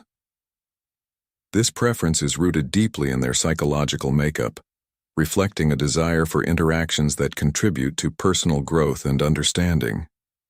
Such a mindset echoes the Stoic principle articulated by Marcus Aurelius. Waste no more time arguing what a good man should be. Be one. In this spirit, quiet people embody the Stoic ideal of living with purpose and intention, choosing to engage in discussions that nurture their intellect and soul, rather than merely passing the time. They see every conversation as an opportunity to learn and to foster genuine connections, rather than to disseminate or gather trivial information. In today's fast-paced world, where the trivial often overshadows the significant, the quiet person's approach to conversation can serve as a refreshing guide. Instead of succumbing to the superficial exchanges that often dominate social settings, embracing a Stoic approach to communication encourages a focus on depth and relevance. It advocates for a life where every interaction is purposeful and enriching, aligning with the Stoic practice of turning every action into an opportunity for personal development. This philosophy is not just about avoiding gossip. It's about redefining what it means to engage with others in our modern era. It's an invitation to step back from the noise and to choose depth over distraction. By adopting this approach, one can cultivate a richer, more meaningful life that is both fulfilling and reflective of Stoic ideals. Incorporating such Stoic wisdom into daily life, especially in how we choose to communicate, can offer profound insights into personal and professional relationships. It guides one towards authenticity and significance, ensuring that each word spoken and each moment spent in conversation contributes positively to one's life and to the lives of others. As we navigate the complexities of modern interactions, let us draw inspiration from those who choose the path of meaningful discourse over idle chatter. Let their preference for depth and authenticity guide us towards more fulfilling and intentional ways of living and interacting. In doing so, we not only honor the Stoic tradition, but also enrich our own lives and the communities we are part of. By fostering this Stoic discipline in our daily interactions, we not only elevate our conversations, but also bring a greater sense of purpose and satisfaction to our everyday lives. This practice empowers us to build stronger, more meaningful relationships that are based on mutual respect and genuine interest, rather than on the fleeting and often insubstantial bonds formed through gossip. 8. They are not antisocial. Quiet individuals are often misunderstood as antisocial, but this label doesn't accurately reflect their social preferences. In reality, they place a high value on forming meaningful relationships and participating in quality interactions. While they may not always initiate conversations, they truly appreciate being in good company and engaging in thoughtful dialogue. Picture this: Sarah, a software developer, who often opts to eat lunch alone at her desk. Not because she dislikes her colleagues, but because she uses this time to recharge in the middle of a busy workday. When she does join her team for lunch, she doesn't dominate the conversation. Instead, she listens intently and speaks with intention, bringing depth to discussions that many appreciate. Have you ever found yourself feeling more fulfilled by one meaningful conversation than by many superficial ones? This preference for depth over breadth in social interactions is a hallmark of quieter individuals. Their choice to engage selectively is not a rejection of others, but a personal way to ensure that their social interactions are genuinely rewarding. As we navigate our fast-paced world where the loudest voices often dominate, it's important to recognize the strength in silence and the potential for profound connection it brings. What might we learn if we took a moment to appreciate the quiet people in our lives and the thoughtful approach they bring to our interactions? By understanding and valuing these quiet qualities, we can enhance our own social experiences and foster a community that celebrates deep, reflective communication. So, the next time you encounter a quiet individual, remember that their silence may not be a space of emptiness, but rather a moment filled with potential and depth, inviting you to a more meaningful exchange. Let's cherish these interactions and learn to embrace the quiet strength among us. 9. They are naturally curious and are natural learners. Quiet individuals are often characterized by a profound sense of curiosity and an intrinsic passion for learning. This natural inclination isn't just a hobby, it's a way of life. Imagine someone who uses their moments of silence not as voids of inactivity, but as opportunities for enrichment. They might be found lost in the pages of diverse books, from classical philosophy to modern science, or deeply engaged in researching various topics that pique their interest. This silent inquiry is not aimless. Rather, it is driven by an insatiable desire to understand the world more deeply. Why do you think this relentless pursuit of knowledge is so integral to them? Perhaps, as Marcus Aurelius once said, "The happiness of your life depends upon the quality of your thoughts."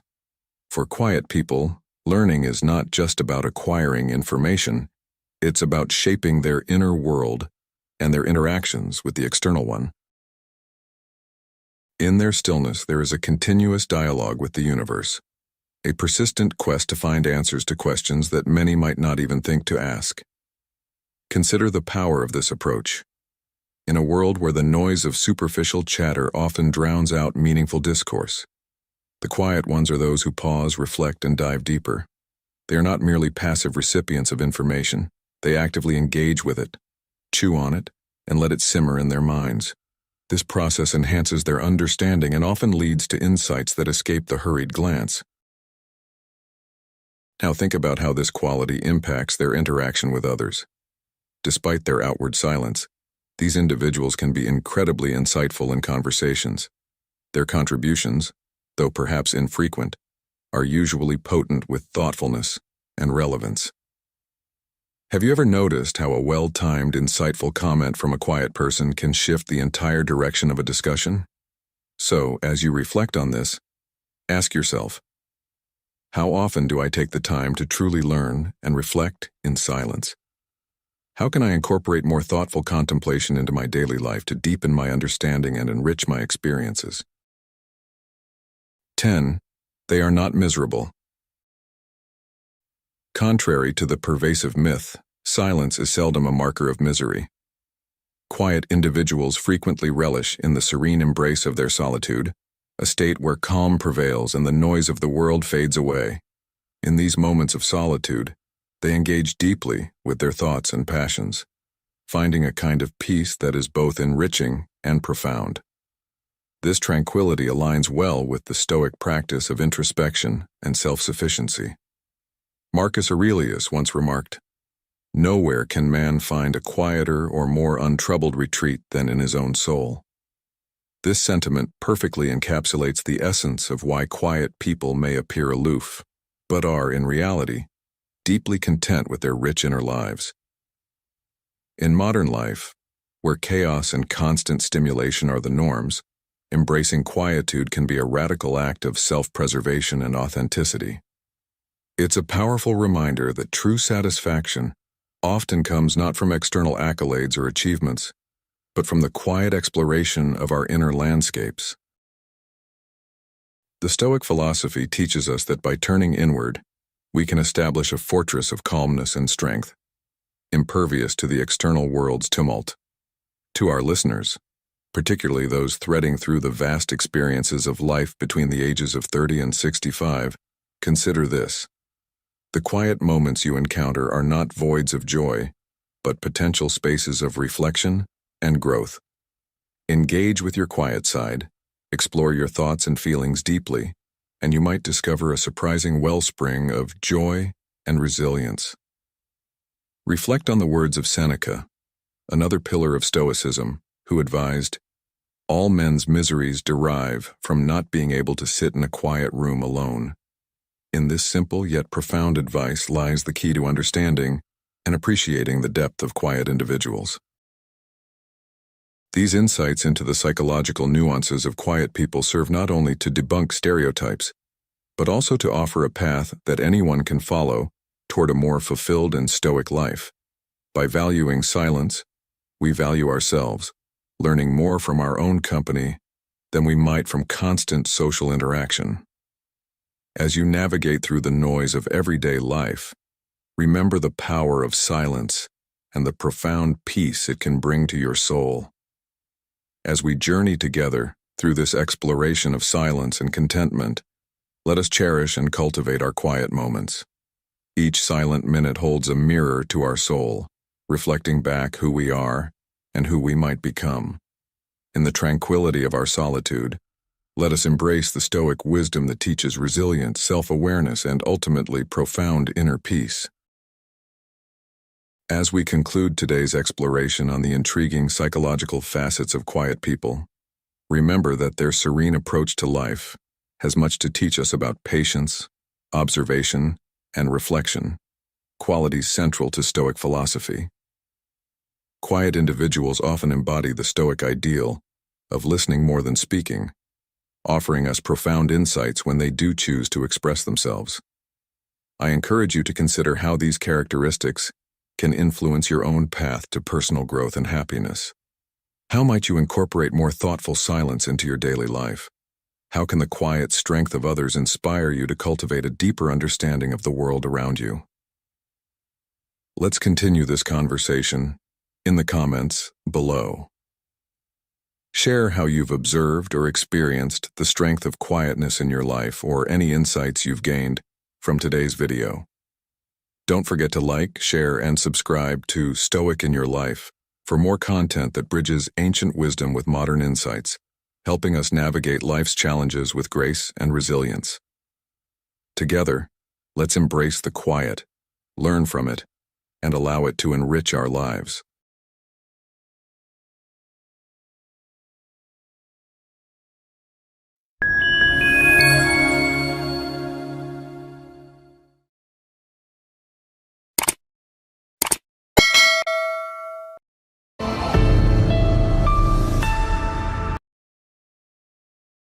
Five attractive habits that make you look extremely confident. Welcome to Stoic in Your Life, where we explore timeless principles for personal growth and empowerment. Today we're diving into the secrets of confidence, specifically, 5 attractive habits that can transform the way you present yourself and interact with the world. But before we delve into these habits, let me ask you this.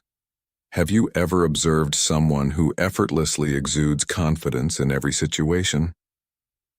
Picture Matthew McConaughey as he enters the Colbert Show, his slow, relaxed stride, his genuine smile setting a carefree tone for the conversation ahead. It's not just about appearing confident. It's about embodying confidence from the moment you step into a room.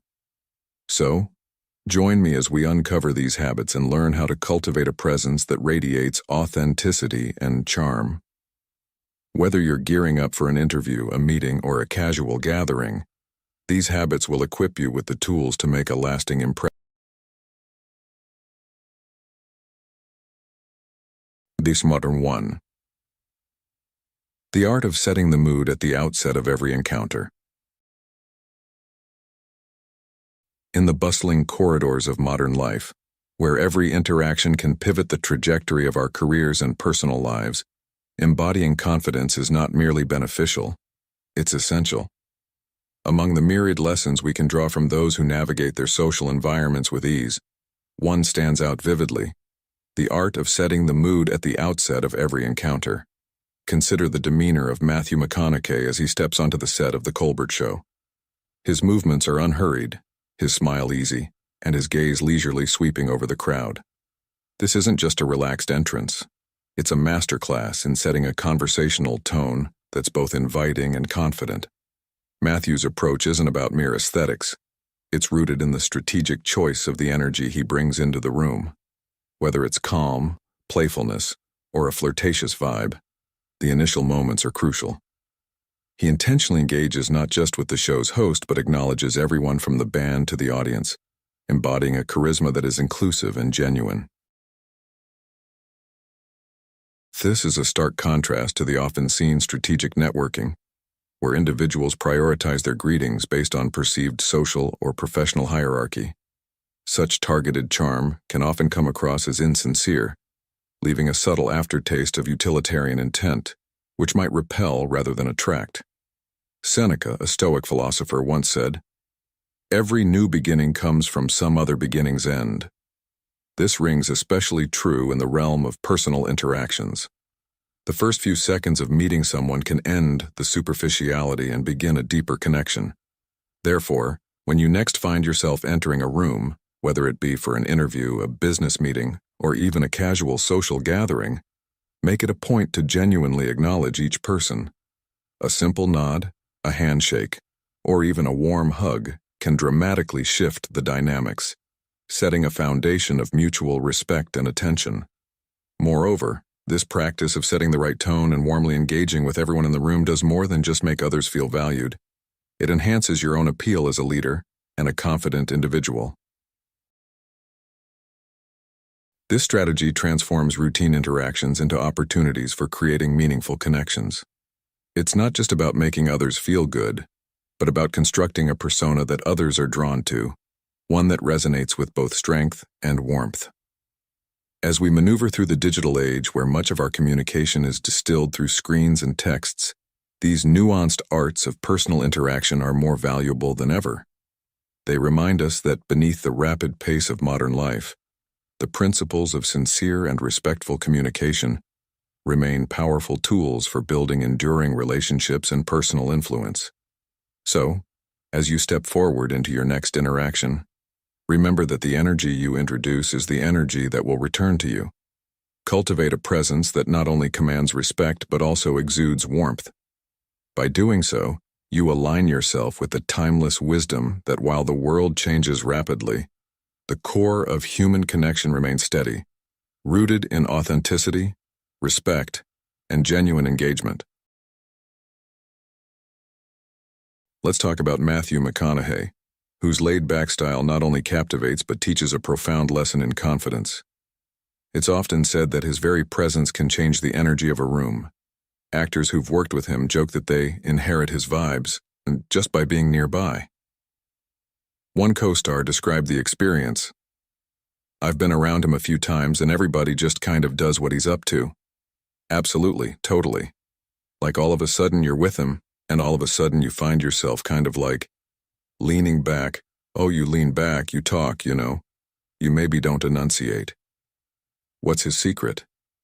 It's all about being supremely comfortable in his own skin, no matter where he is.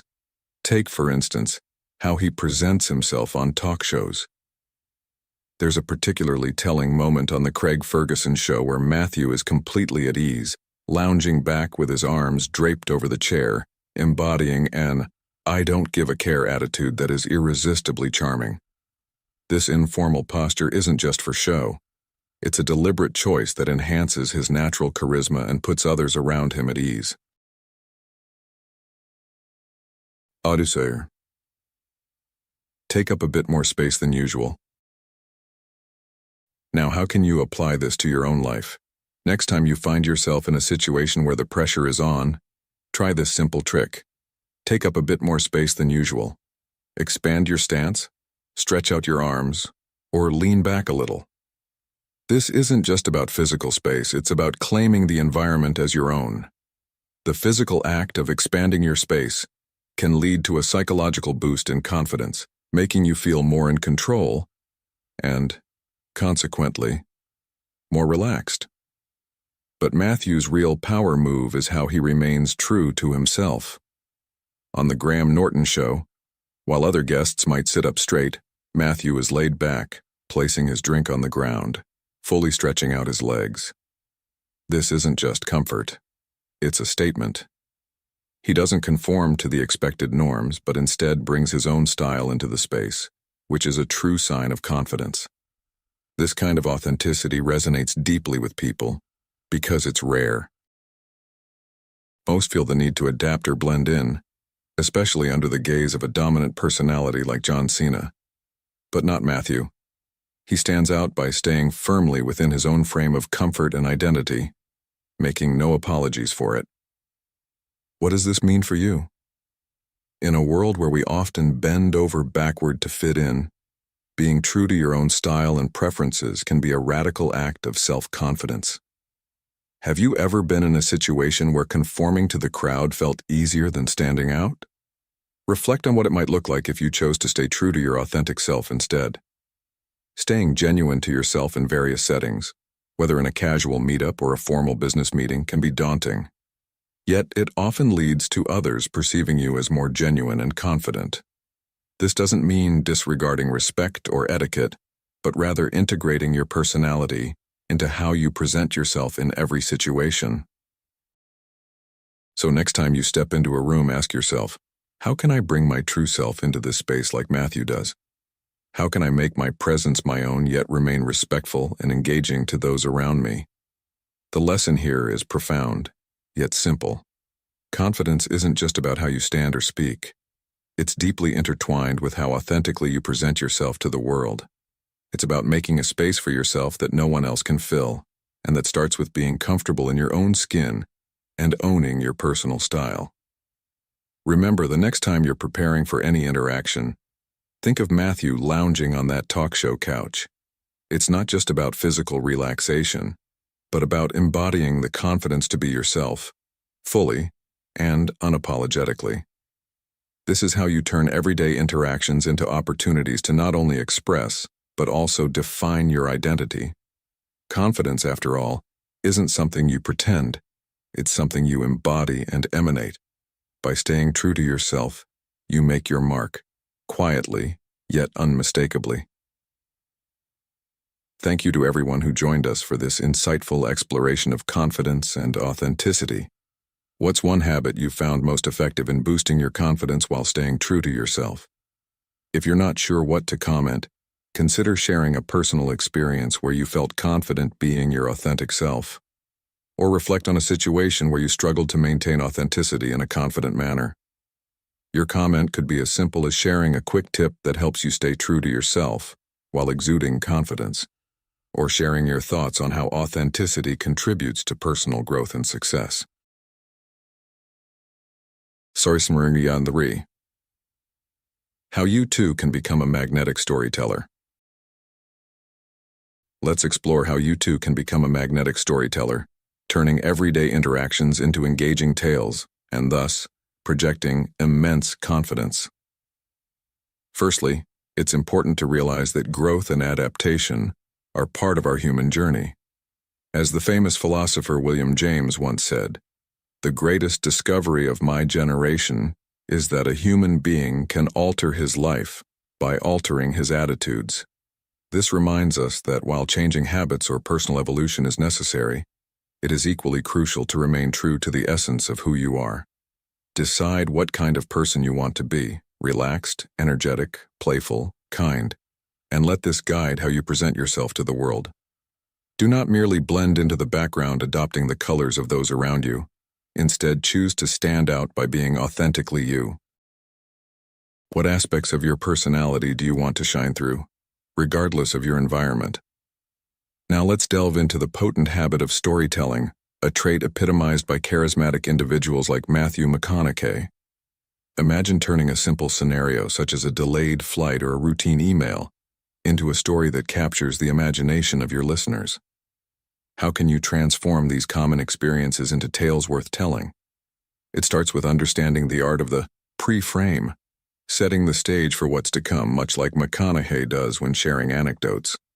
He might begin with a seemingly trivial comment. "Oh yeah, it's fun. This is a really fun one." But such a prelude grabs attention, hinting at the intrigue and amusement that awaits. Why not try this approach the next time you recount an event? Open with a line that piques curiosity, such as, "You won't believe what happened when I tried to rebook my flight last minute." This not only draws listeners in, but sets the expectation of an entertaining story ahead. Consider also how McConaughey answers questions with a twinkle in his eye, often leading the interviewer and the audience down a path filled with anticipation. For instance, when discussing his unique experiences in diverse settings, his deliberate vagueness and sly smile invite deeper inquiry, turning a simple Q&A into a narrative journey. Effective storytelling also involves sharing more than just the events. It's about conveying the emotions that accompany them. When McConaughey describes encounters that could have turned threatening, like the night some strangers approached him and a friend, he doesn't just recount the facts. Instead, he shares his visceral reactions, his rising heartbeat, the suspense, the uncertainty of how things would unfold, making his audience feel as though they're living the moment with him. This emotional connection is what turns a good story into a great one. Have you ever found yourself gripped by a tale because you felt the storyteller's fear, amusement, or joy? This is the power of emotive storytelling. Another layer to this craft is the element of relatability. When telling a story, make it resonate with your audience by tapping into universal feelings: joy, surprise, resilience, or even disappointment. How can you apply this to your own stories? Next time you share an experience, reflect on the universal emotions it evokes and emphasize these in your narrative. Finally, the secret to being a magnetic storyteller lies in practice and authenticity. Each time you tell a story, you refine your ability to captivate and inspire your listeners. And remember, the most memorable stories are those that contain a kernel of truth, those that are genuine, and heartfelt. Thank you, everyone, for joining us on this storytelling journey. Which aspect of storytelling resonates with you the most, and how do you plan to incorporate it into your own storytelling? We'd love to hear about your experiences. If you're unsure what to comment, feel free to share a story that you found particularly inspiring or memorable, and let's discuss how storytelling has impacted your life. Anakimur Santur 4. Get involved in your story. As you practice, ask yourself, what makes this story important to me? Why should it matter to my audience? By weaving your truth into your tales, you not only enhance your storytelling skills, but also deepen your connections with others, showcasing a confidence that is both engaging and genuine. How will you use your next conversation to practice this art? What stories are hidden in your everyday interactions, waiting to be told? Remember, every great storyteller starts somewhere. Why not start with today? Consider Matthew's method when he communicated his vision for his character in Magic Mike to his director. Instead of merely sending an email, he embarked on an emotional odyssey. He was nervous, hopeful, and finally, anxious as he awaited a response that took days to arrive. It wasn't just an email, it was a roller coaster of hope and anticipation, an excellent showcase of how infusing personal stories with emotion can captivate an audience. As the Stoic philosopher Epictetus once advised, it's not what happens to you, but how you react to it that matters. Matthew's story might have been about a simple communication, but his emotional investment made it compelling. Moreover, storytelling is not limited to words alone. Physical expressions play a crucial role. Matthew's ability to embody different characters, from his portrayal of his own nervous anticipation to impersonating his mother's humorous selfishness upon extending their stay in Greece, shows that a slight change in tone, facial expressions, or posture can enrich a narrative. This aligns with the Stoic focus on mastery over one's expressions and actions as a reflection of internal wisdom. But what if you're not an actor? Simple gestures can still enhance your storytelling. For instance, when Matthew describes a family scene where they find an old BMX bike they couldn't afford, his use of hand gestures helps paint a vivid picture, making the story relatable and enhancing its emotional impact. Just as Marcus Aurelius said, "The color of your thoughts dyes your world." Therefore, by using your hands, you color your stories for your audience, adding depth and emotion that resonate with their personal experiences. Furthermore, adopting these habits not only makes your stories more engaging, but also demonstrates a confident command over your narrative and presence. These habits can significantly influence your personal and professional interactions, turning mundane tales into lessons of resilience and assertiveness that echo the Stoic ideal of controlling one's perception and reactions. In sum, embodying your stories, utilizing physical storytelling, and portraying genuine emotion are powerful habits that can make you appear supremely confident. These methods transform simple narratives into profound experiences, ensuring you leave a lasting impression.